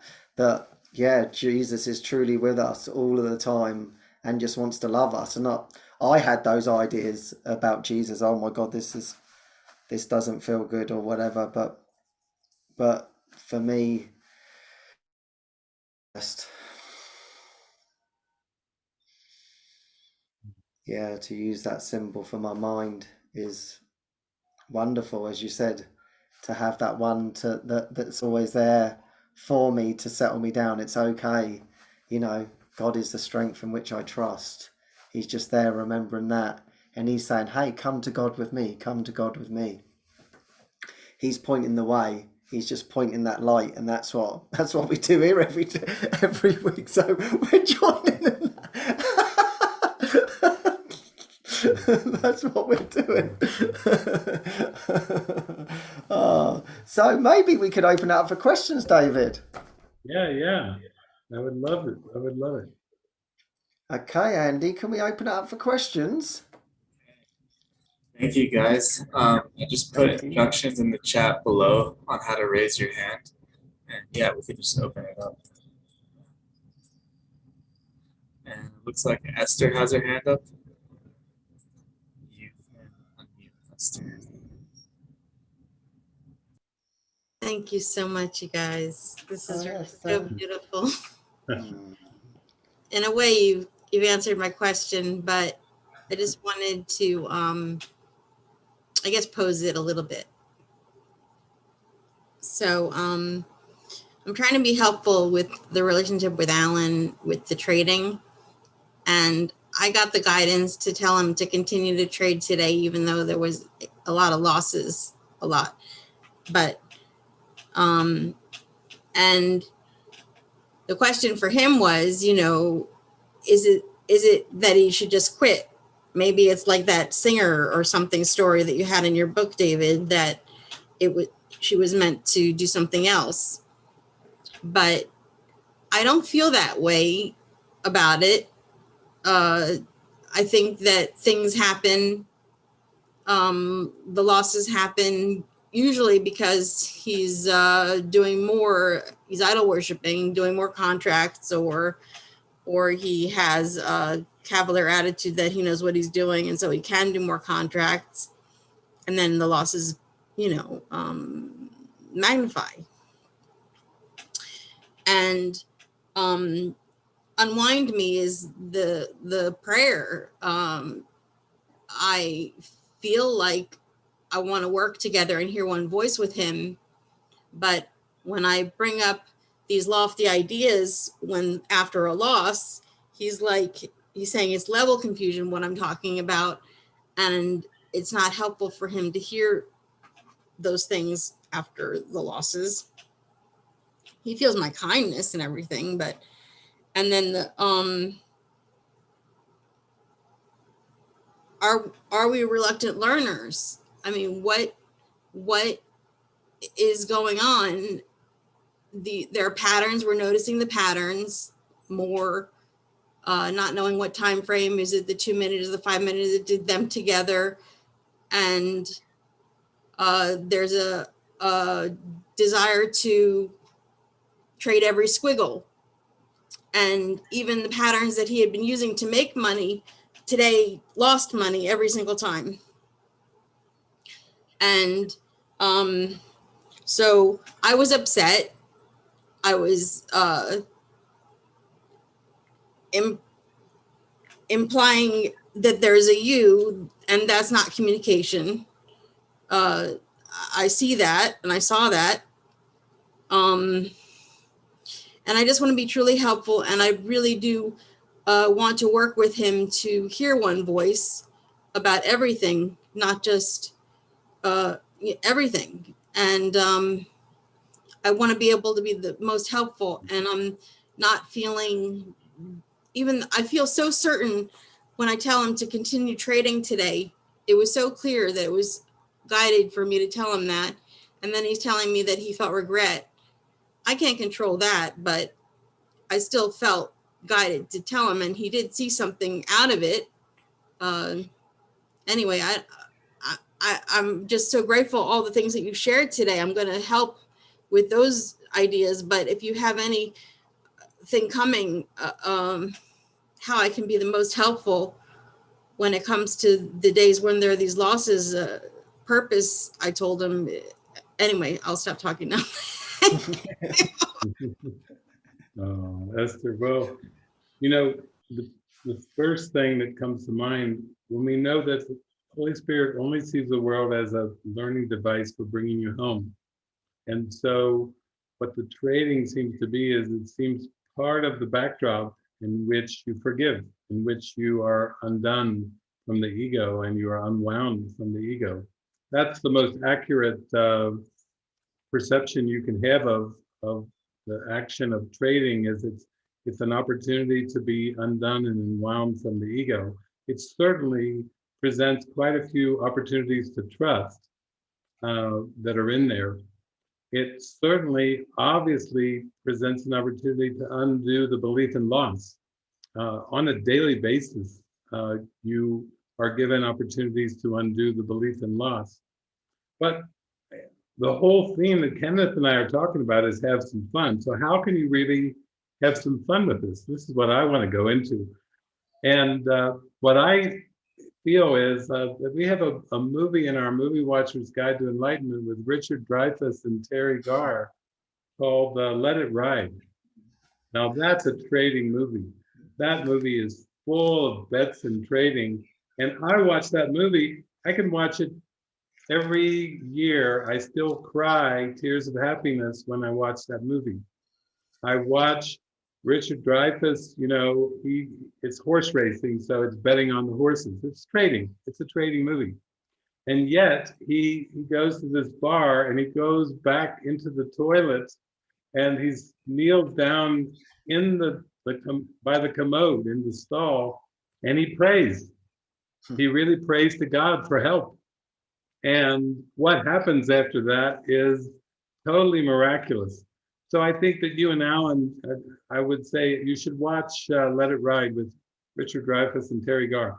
First of all, that's what you do to have some fun, to lighten up. It's a comedy too. It's one of the best comedies. It's a trading comedy of miracles. I mean, lots of them. One miracle, because he gets so into the trust and faith with the Spirit that he can't go wrong. He even thinks he can mess it up, and he's shown he can't mess it up. The Spirit is so playful with him in that movie. And then the second thing I would do is I would start to think of trading in a different way than you're thinking about it. Because it sounds like the way you're talking about trading, and you say there's all these losses, that it's like a risky business transaction that could offer a gain or a loss. And you have to reframe that, because if you think about that in terms of your financials, or some people do that with their relationships, they could try to jump for more risky relationships, thinking they're going to get more pizzazz and excitement out of something, and then it turns really dark. Because it's the way that the problem is set up is seen in terms of gain and loss. So what I would do, if that's the situation, is think of it more like stewarding. I've been talking about stewarding for 25 years, and stewarding is the giving the use of something over to the Spirit to use for the whole, like for the universal inspiration that Ken was talking about, or the waking up in the morning and just having this feeling, what would serve the greater good? That is a prayer for me. That's a prayer of stewarding. And then it takes it out of this set way, because of course, when I was younger, I would go to, amusement parks and try to win things. And when I was younger, I would go to a little church festival, and I would throw little ping pong balls to try to get them in the fish bowl so I could win a stuffed animal. That was my trading attempt. I was trying to win something. If you lose, you maybe lose 25 cents or something. It wasn't quite like major losses, but still, it was my trading. But what I got to the point was stewardship. How can I steward this body as a communication device for Jesus? How can I steward resources for the greater good? Whether it's cars or buildings or groups of people or internet shows or anything, how can it serve the greater awakening for everyone? How will it bring the biggest blessing? If you and Alan start to pray on that, then you may get some interesting kind of new, surprising guidance that is kind of out of pattern guidance that you hadn't considered before, but it's actually part of a broader picture of stewardship.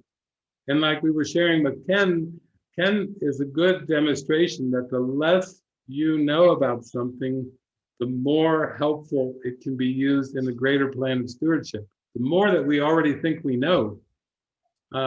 If Ken was a maintenance expert and a social media expert, and he was a television show expert, then it wouldn't have been as effective, because the ego would say, yeah, you're good, you know it, and now they're going to know it. You see how the ego will jump on it and claim it for itself.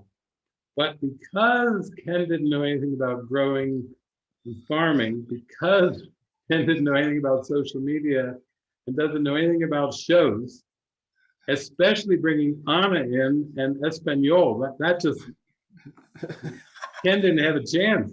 He's going on a TV show in front of the camera with a collaborator who's Spanish. I mean, that just totally caught Ken off guard. And yet that was one of his biggest openings of his heart. So the more that you don't suspect it, that gives you a bigger chance to reframe it, including this thing about trading. Because I think if you start to open your mind, you'll find that there will be very inspired ways of stewardship that will come, to you. Just like if your mom would leave you an inheritance, it's going to be the same thing. It's going to be a stewardship question. Because the first question shouldn't be, should I give this inheritance to Alan to see what happens? It should be, how can I best use these funds for the greater awakening for everybody, for the blessing of everyone. And you see how that's a very different prayer than already deciding the specifics, like, should I tell Alan to trade or not? Or, should I give specific, that's within a very small parameter, the trading parameter. But watch the movie first. Have a great laugh with Richard Dreyfuss, and then you'll be like soaring after that movie before you have a chance to analyze it. It's gonna be fun. Oh, let's expect miracles. Thank you, Esther.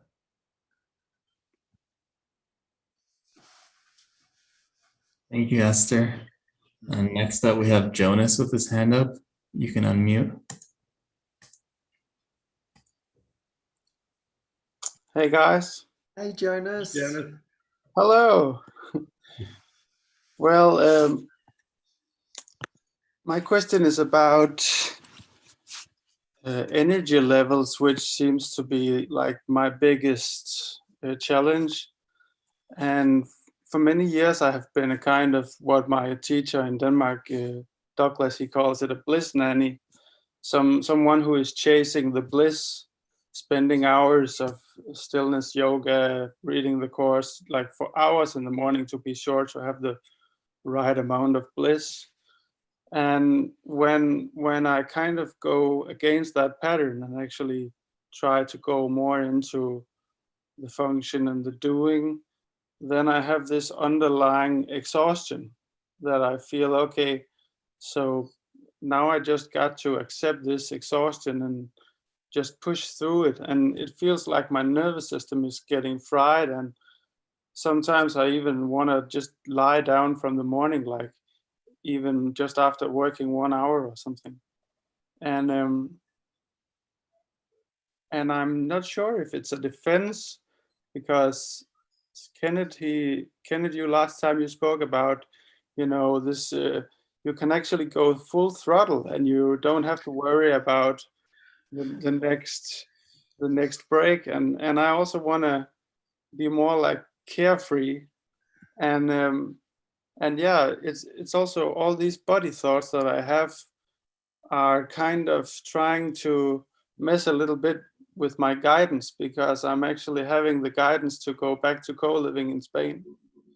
And but I'm also having these thoughts like, well, in co-living, I don't rest as much as I just came home 4 days ago and I've just been resting a lot. And yeah, so I think some of the resting thoughts are also the ego. And yeah, I would just hear if you guys have anything about that. I am hearing about attraction to your function and your calling, and to the joy and the energy that comes from that is going to be the way to really feel the vibrancy. Like Kenneth, I think, was telling me, he's had this Pete in mind, and then Pete showing up and playing music. And I think you were saying, Kenneth, with Jonas too, that it felt like a collaboration with all your music skills in some kind of a vibrant, joyful way. And that's what I mean by attraction toward the purpose. Because as long as we kind of put it down into the comfort of the body, the energy level of the body, And those kind of concerns, then it's like our mind is aimed at concern for the body. And now, Kenneth, maybe you've had some experiences with that where you find yourself getting taken into something collaborative or joyful, and then it's like the attention gets turned, and then woof, we seem to have energy, plenty of energy after that turn. Yeah. Actually, I was just thinking that when we used to do the divine intervention shows, I used to get a lot of hay fever. Terrible. It's kind of like settled down. I'm not too sure whether it's gone or not. I would get that a lot. Every time I was doing the divine intervention for the full half an hour, no sneezing, no nothing. There I am, completely focused. It's all out of my mind. As soon as I get back into the car, the sneezing's there again. Wow, this is really funny. This is where my attention is then going on to this thing, and I'm thinking, and it was great because I'm like, I am creating this in my own mind. This, how come at certain times if I'm focused with whoever, it's not there. All of a sudden I'm on my own, sneezing, rubbing my eyes, and God knows what else is happening. Wow, this is really, really interesting where my attention is going. And so yeah, I feel like I've noticed that, you know, for argument's sake, like here we're available 24/7. I want to be available all the time, you know. And then I get a call 9:30. Hey, 9:30 at night. Can I have a call with you? Now my first response is, oh God, it's 9:30 at night. I've been going at it all day. I don't want to be speaking. But something is like, you know, just maybe this is a call for my love. This maybe, just maybe. It is for me. And I go, yes. And I'm sitting there and I'm tired. I go, yes, okay, we'll have this call. And the Spirit's like, very good. Yeah, just keep going in this direction. And then okay, what do you want from me? You know, I'm in that position. And then all of a sudden I have this joyful call. 1 minute I was tired. It's, oh, yeah. And then I'm cheering and we're having a great time. And it's now like 10:30 and I'm completely joyful. And then I end the call and I go, wow. I almost turned that down because of my own time. I'm now tired, so it's 9:30, almost time for my bedtime. And so there's all these ideas about what is good for me. The same as that, I used to have that a lot as well. Not in the same way as you, but needing this rest. I need to rest. You know, I can't be dealing with this all day long. But what I have found is that when it's being led, inspirited, the universal inspiration, I think that's what my prayer would be if I was you. Every morning, show me the oneness, whatever is going to be the blessing for the whole, then that's what I will move into. And so, and as I shared, God, how many times have I been wrong about this? Because I've got that with the energy thing and being tired late at night. Every single time I've been completely and utterly wrong about what I thought was my actually own best interests. And so what was actually more restful was to have this beautiful conversation that completely and utterly lit me up. Might do me the world of good. And that even goes for sort of like reading the Course in Miracles. You get stuck, no, I can't have this call because I'm reading a Course in Miracles. And it's like, you know, Jesus is like, take the call. This is going to lift you completely up. So yeah, I do feel it's all completely about guidance. And everything that you're saying, it's like, yeah, these thoughts can't be true. They cannot be true. They, like, if Jesus is leading you, he will give you the energy. It's as simple as that. If that's the direction, everything will be added unto you. I know that for a fact. So really and truthfully, you don't even have to worry about it. Really and truthfully, you don't have to worry about these things. If you truly set your prayer on, hey, listen, I don't know what the hell to do with this body. I know I've got these beliefs and I want to keep letting them go, but I want you to use me. And I am frightened. This is what I would say. I'd say, I am frightened, but you've got to make it so obvious for me that this is the direction. And please use this energy for you so I can completely dispel it. And he will, and you'll, before you know it, you'll be like, oh my God, how did that happen? You won't even recognize it. It's like me on the social media call. I'm doing it, and then all of a sudden I'm sitting there going, how the hell did this team occur? I didn't even know. And then I realized that I had all this fear about how could I manage people, and it's like, oh my God, it's all happening itself, and it's beautiful. And that's just the same as anything. That's what Jesus does. He looks after the garden, he attends to everything, and I turn up and enjoy the ride. So that's what I would say. Beautiful. Beautiful, Jonas. I remember the last time you were having a little bit of a feeling like maybe going down to Spain and co-living, and then found out Soren was there in Denmark, and it just kind of comes as these out of pattern things like that help make the decision obvious. And I think that's what you're really praying for, is just like, reach me, make it obvious, because there's the analytical part of the mind that's trying to analyze Jonas on the timeline in the spiritual journey, and Jonas's energy level and what Jonas is doing. Even the thing about the bliss, I just showed that movie called Bliss recently with Selma Hayek, and in that movie, yeah, the main character, he did have some very expansive, blissful experiences, but mostly it was about faith and developing trust and facing things that were pushed away. So that's a good reminder when you think of the word bliss, is you're just going to be as open to welcome in whatever needs to come into awareness that needs to come up so that you can see it.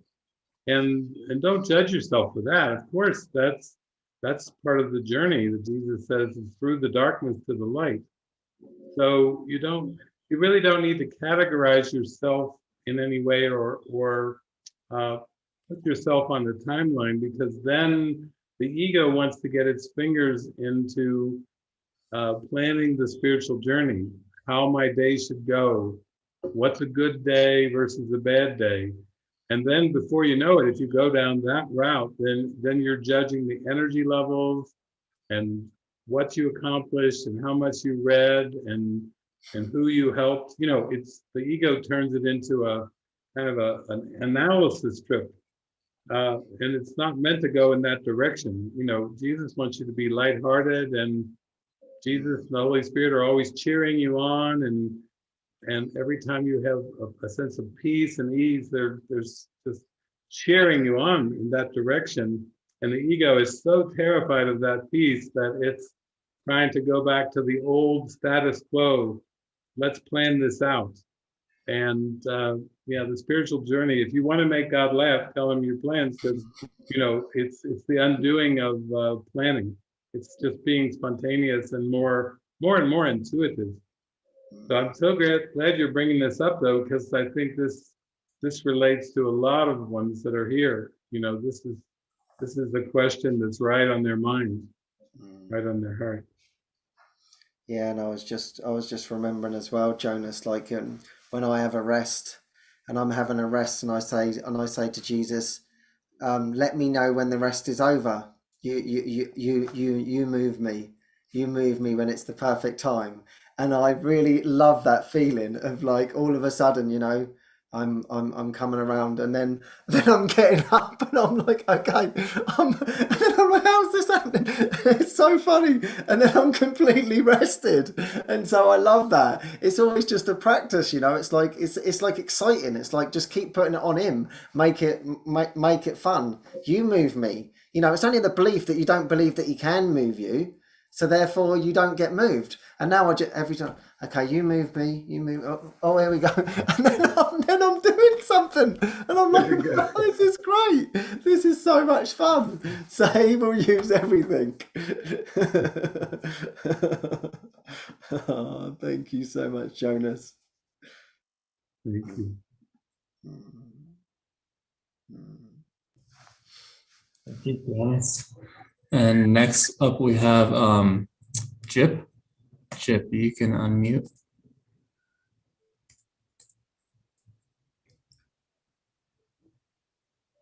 Hey guys.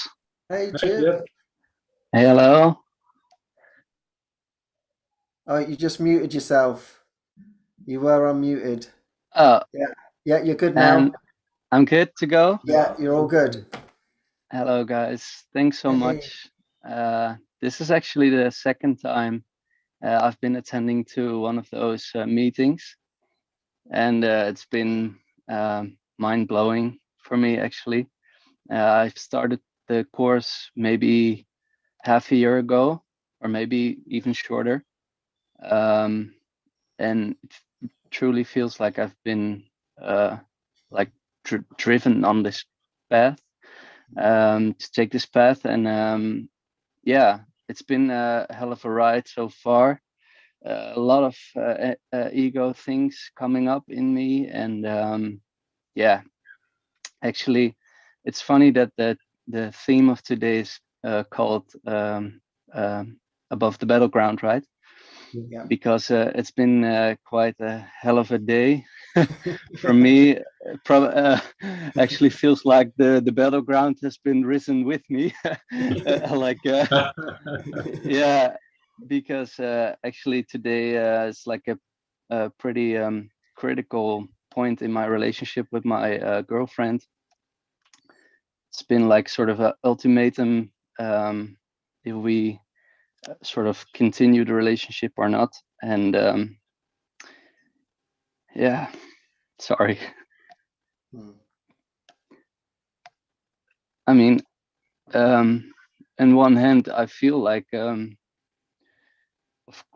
I truly feel that this is all an illusion, of course. And I do allow myself to feel sad, and I do allow myself to experience my ego and to change my ways.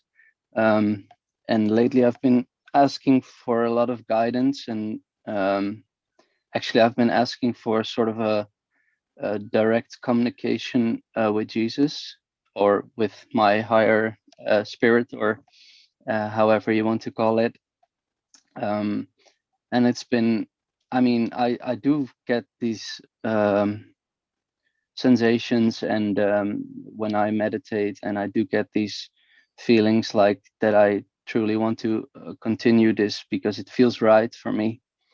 But there's not yet, at least, some sort of direct communication, and especially if I ask, if I meditate on a subject like this with my girlfriend, for example, like what is right for me at this point, or what should we decide, or what should I decide in this situation?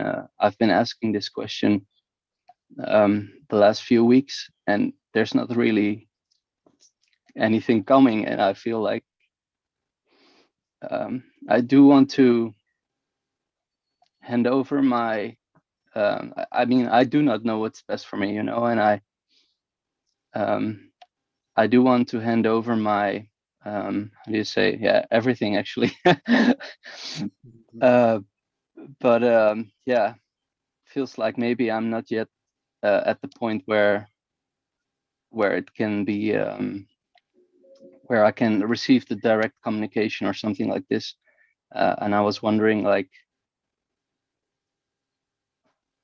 how do you maybe have some advice on this? Like, how can I decide difficult things like this, whether in a loving way, if I don't really get this direct communication, or a true sense of this is the right path for you, or this is the right path. So this is actually my question. Beautiful, Jim. Yeah, I think I was just talking this morning with Frances on her podcast, but I think mainly relationships are opportunities for communication. And what I mean by that is to more and more get in touch with what really is in our heart. Because if we can't communicate what we're feeling in our heart of hearts, then if we can't do it in an intimate relationship, then it starts to beckon the question, will I be able to do it in any situation if I can't do it with my girlfriend, for example? So I have a friend who lives over in Germany, and he would sometimes come and travel to where I was or join us at our community center or whatever for a period of weeks. And he was kind of quiet and reserved, but when he would come, he would open up so much. And his heart would open and open and open.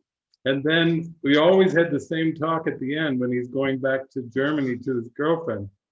He would say, well, my heart's opened and my mind has expanded so much. And he said, now I'm going to go home and I'm going to tell all this to my girlfriend. And he said, I think she'll leave me. And every time he's gone back, he is surprised that he opens his heart up, he shares from his heart, and he's ready for her to walk out the door. And she says, yes, I join you. Every time. He's so surprised.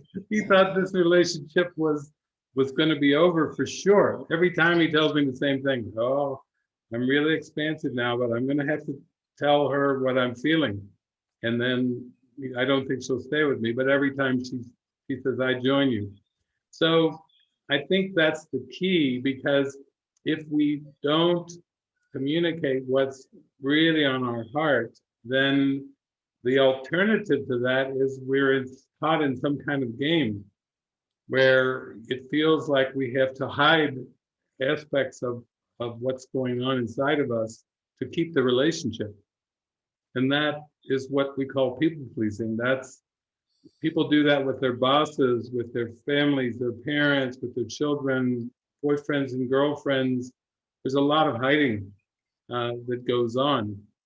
And therefore, we have to have a broader context so that when we start to have insights and we start to see things that are very important, and we're just getting in touch with them, and then we like to be able to sometimes talk about them and speak about them, then that's where Jesus is saying, you really have to trust me, and that I will take care of you, and relationships are under my direction. Human beings don't see that relationships are under Jesus' direction. It seems like, no, I got into this and now I got to figure it out. And if it's a problem, then most men and women think it's on me. I've got to work it out. Or even it's on both of us, when that's a little closer, but it's basically comes down to the Holy Spirit use of relationship. Now, when you use the word ultimatum, I can relate, because I've had series of relationships. It doesn't matter whether it's with a teacher or a partner or a roommate or whatever, but it's always kind of fascinating when you get to the ultimatum part. Ken, have you ever had any of those too, where you get to the ultimatum and then you go, okay, Jesus, I got an ultimatum. I'm looking down the barrel of an ultimatum here. And because I know that Jesus never gives me ultimatums. That's the best part about Jesus. He's like so playful and friendly and so loving all the time. I've never gotten an ultimatum from Jesus ever. And so whenever I perceive an ultimatum, then I have to turn to Jesus and say, what's really the issue here? Because it can't be that me and my partner are locking horns in some kind of it's my way or the highway kind of game. That has to be a trick of some kind. And you know the way to answer a call for love. I'd say an ultimatum is a call for love. There's inside, it's a real strong call for love. Yet the ego perceives the ultimatum as a threat, like a total threat.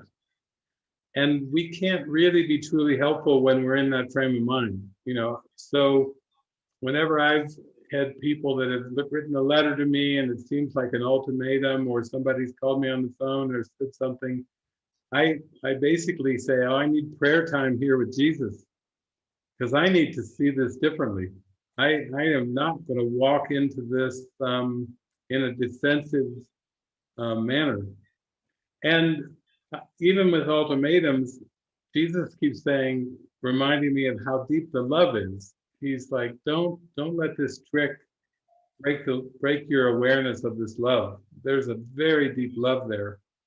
And that's what I think my friend did when he would go back to Germany. He had very open-hearted, but he became very childlike and innocent. And his girlfriend would say, "How was your trip?"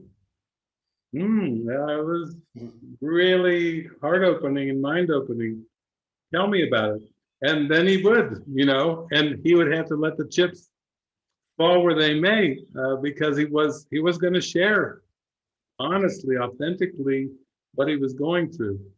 And I find that that's what the spiritual journey is. We have to be able to be in touch with what we strongly feel intuitively. And when we have an insight, sometimes we want to share that miracle or that insight with someone who's very dear to us. That's just a common thing. I do. I want to share my insights with those that are with me, and I'm constantly doing it. Now I'm doing it all over with the whole world, but it starts off more with the partner. Can I do it with this partner? And I know, Ken, you're doing it now, and this is broadcast all over the place with Facebook and YouTube, but I know you've had it also where you've reached those ultimatum points, and then you've had to really pray, because I know that's all that worked for me. I'm like, help me out here. I seem to have a roadblock in front of me here. Yeah, that's it. Yeah, I just think that what you said, Chip, actually, you said, like, I want this to be the most loving. And so that is that's the prayer. And even in you just joining here, you are like handing all this over, like, I do not know. And then the slate is cleaned already, to be able to allow whatever needs to come through to come through. And as David was sharing, just being fully transparent in your communication, what you feel needs to come through, including the confusion and everything like that, just to completely and utterly clear the way. And whatever it is, it doesn't always have to make sense. It's just an opportunity for you to let go of whatever's in your mind, and that through that is much more revealing will happen. And it's always, we use that prayer, like, make this obvious. I do not know the way, but I trust deeply in you. And what I was hearing from you, I felt in your sincerity that, like, and the emotion was coming up, that, like, you truly do want this for the best for everyone and for your girlfriend. And so that's just a beautiful thing. So in a way, for me, like, the deal's already done in that way, because your heart is already in the right place. It's only the ego that wants to, oh my God, and to realize that truly there is no loss. Like, love can never ever be lost. That's what I've actually found out of all these things, whether the bodies stay together, whether the bodies seemingly part. Jesus promises us that, and I strongly believe in that, and he has showed me that there truly is no loss in love whatsoever. Love can never ever be lost. So what you and your girlfriend have is a beautiful thing, and is an amazing thing, and that will never ever change. Love never changes. So that's the beautiful thing. Love is not of this world, and we do not know what anything is for. So I feel actually your heart is completely in the right place, and we join you deeply in this prayer, and I expect miracles. So that's what I hope for you. Thank you so much, Jim. Thank you for sharing your heart. Nice to meet you.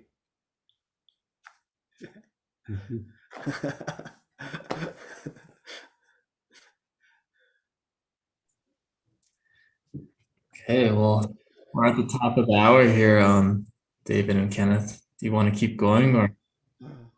How do you feel, David? Yeah, I'm open. I'm loving it. So okay, let's have one more hand then, Andy. Okay, we can go with Phyllis. Phyllis, you can unmute.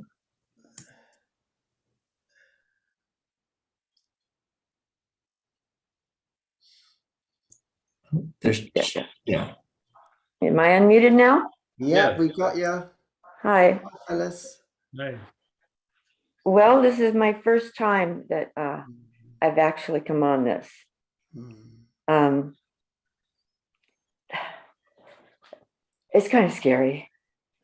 I've been a student of the Course in Miracles for a couple of decades, and but I've always done it by myself, and that spiritual side has always been very private and personal, and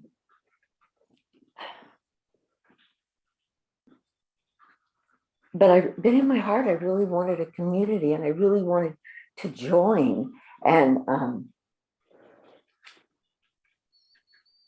I had a hard time with the word Jesus, and it was when I was a little girl, I think it was at 3. I had this experience, and there was this presence, and but I always called it my secret pal, and I didn't even know who Jesus was, but that's the same feeling I have. It's just like it's been with me, and it's a part of me. But I had a hard time with organized religion, especially Christianity, and all the crosses. They made me nervous and things like that. And anyway, about 5 years ago, I had this experience, and it just kind of pulled the bottom out from underneath me. I was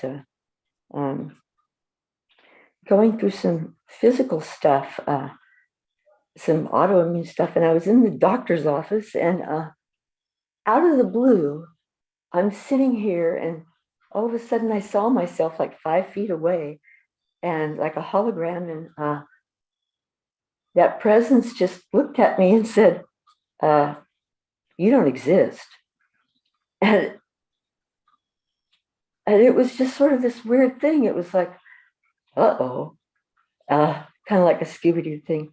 And since that time, it's been kind of an unraveling of like, well, if I don't really exist, then everything I've ever thought about doesn't exist either.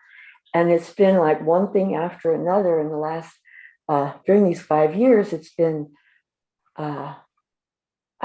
it's like I'm being unplugged from the world, and the identity of Phyllis is becoming,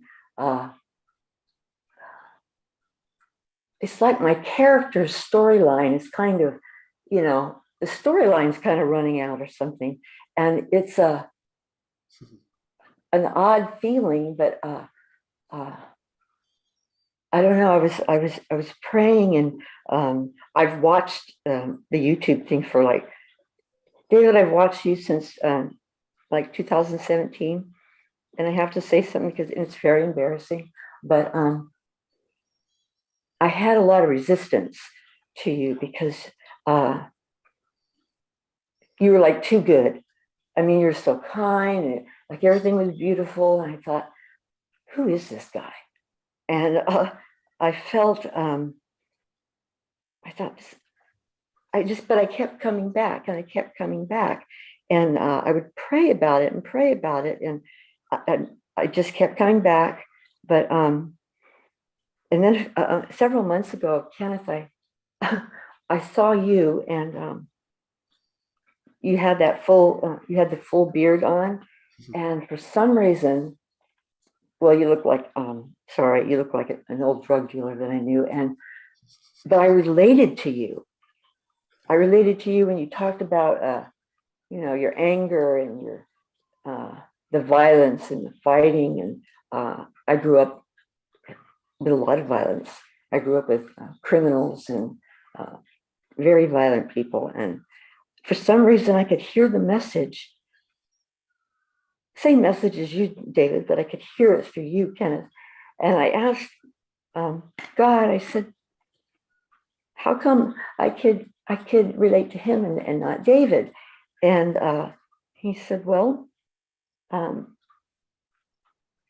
you were too afraid, so I had to find something you were familiar with. And then but now, David, I can look at you and see the same thing. And really isn't any difference anymore, but I had to get past that resistance. And I think God just said, well, fine, I'll use somebody you can relate to. And then coming on today, I felt that resistance because I was afraid, and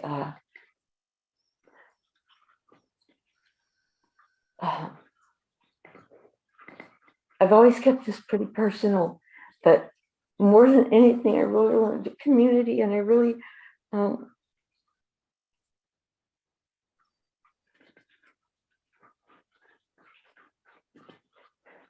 I have to get past that, these blocks, and I'm willing to do whatever it takes to do it, even if it's uncomfortable. But when I was listening to, I think it was Jonas was talking about the body thing. That's where my ego gets me. It's like when I get close, I am slammed by all these body issues, and I pray about it, and I ask God, what is this about? And what I heard was that's you're distracting yourself, and it just like, wow. And then I heard, somewhere in the course where it says, you can do anything I ask. And I thought, okay, well, if Jesus thinks I can do this, then I'll do this. And it's scary, but I had been thinking about, coming and being there for a while to really immerse myself. And my head goes, are you crazy? That's not like you. You're not going to go off with, that's like going to a commune. But my heart still says, I want to share these experiences that I've had with all my life, and I've never been able to talk about it. But something, it's like since 5 years ago, it's like when that happened, I'm not studying the course anymore. It's like pulls you into a tractor beam, and it's like I couldn't stop it if I wanted to, and that's such an odd feeling. It's like I can't really explain that, but I've always wanted the experience a lot more than I've ever wanted the words, and so that's why I think that's what I've wanted to remove everything so I can have that experience. And so I was willing today to just put it out there and just see what happens. So anyway, that's all I had to say. Oh, thank you. Thank you, Phyllis. That's what Get Real is all about. And you did it. You had the courage to do it. And that kind of opens up even more than we could imagine. And we're right there for you. And, it takes so much courage to just come on and pour it out there like that. And I think I like what you're sharing, because Jesus will use whatever it takes to reach our heart. And however, and I was just talking to a friend yesterday, and she's been in the course for decades like you, and she said, "Oh, I don't tell people much, but I have kind of a checkered past," she called it. And then this past winter, Spirit just invited her to go to a nearby church, which they have a 12-step group in there, and she said all these kind of burly people came in there to the group, and they were so loving and so accepting. And when she finally got up the courage to talk about her checkered past, they just burst into laughter, almost like, "Girl, you think that's a checkered past?" But Jesus brought in a whole chorus of people to just love her up and say, "Oh my gosh," they were just joking with her and laughing. So it's beautiful how the Spirit, uses whatever it takes, and that beard of Ken's came in handy. It works. It works. now we're on our way, you know, there's nothing stopping us. Oh, thank you so much, Phyllis. I feel so grateful that you shared. This just feels so beautiful in my heart, and I was just sitting here saying, yeah, this is the reason why I do everything and share in this way. I don't know why I do it. Sometimes I say things and I think I don't know why I said that. And then, you know, even having the beard, now not having the beard, okay, I don't even know what that was for. And yet everything gets used, and I just felt your heart so deeply when you were sharing, and to have that courage to put your hand up and then really share in these beautiful experiences that you've had. And now, hey, I wanna share this, but I don't know how. And yeah, I've really experienced that, and it's kind of hilarious actually, because everyone who lives in this house says, I prefer to be on my own than I do with other people, you know? And it's like, yeah, exactly. I was only having the conversation before we started with my friend Deanna. She said, yeah, I'm good on my own, but I find it more difficult with others. And I said, yeah, that's why you were brought here. You know? And it's a beautiful thing. And this is just that beautiful step in that direction. Because I just felt your heart when you shared, and I thought, wow, you have so much to offer. And, you know, it was the same with me as sitting here. I'm like, what have I got to share? I've got nothing to share, you know? And here I am, 49 episodes. I'm like, how is this happening? I thought it'd be about 2 episodes. I'll be like, God, I'm going to run out of things to say. And yet here we are. We're still doing it, and more things are coming in. And now you're here, Phyllis, blessing us all. So you are always welcome to come and share whatever insights you have. And I just feel so deeply grateful. And I'm so grateful that I said one more hand, because this was just this is just everything. I was sitting there going, this is exactly why I do this. So you have made my day. So thank you so much for being the miracle that you are. Thank you. Lovely to meet you. Sweet. So dear. Wow. Thank you so much, David. What a beautiful, what a ride. God, yeah, I know. I just pick these subjects, hot topics, and then we go here and we end up here, and it's like, wow, how did that happen? Oh, I can see you all now. Yeah, it's like your subjects are just like a prayer of opening an invitation, and then everyone shows up and gets fast rain down all the miracles just from the opening of the prayers. So yeah, it's so beautiful. Yeah, truly. Yeah. Thank you so much, everybody. Thank you so much for joining us. It's so wonderful to see you all. I'm just going to flip my screen over so I can see everybody. Thank you so much for coming. Oh, dear. Wow. Thank you, Pete, for your wonderful music. Thank you, Andy, for always looking after us. Thank you, David, for your wonderful teachings. And thank you, everybody, for joining in. Oh, dear. We're on our way. We're in the miracle. Job done. We did it. Love you all very much, and look forward to another beautiful week. And I'll see you very soon. Bye for now. Nice.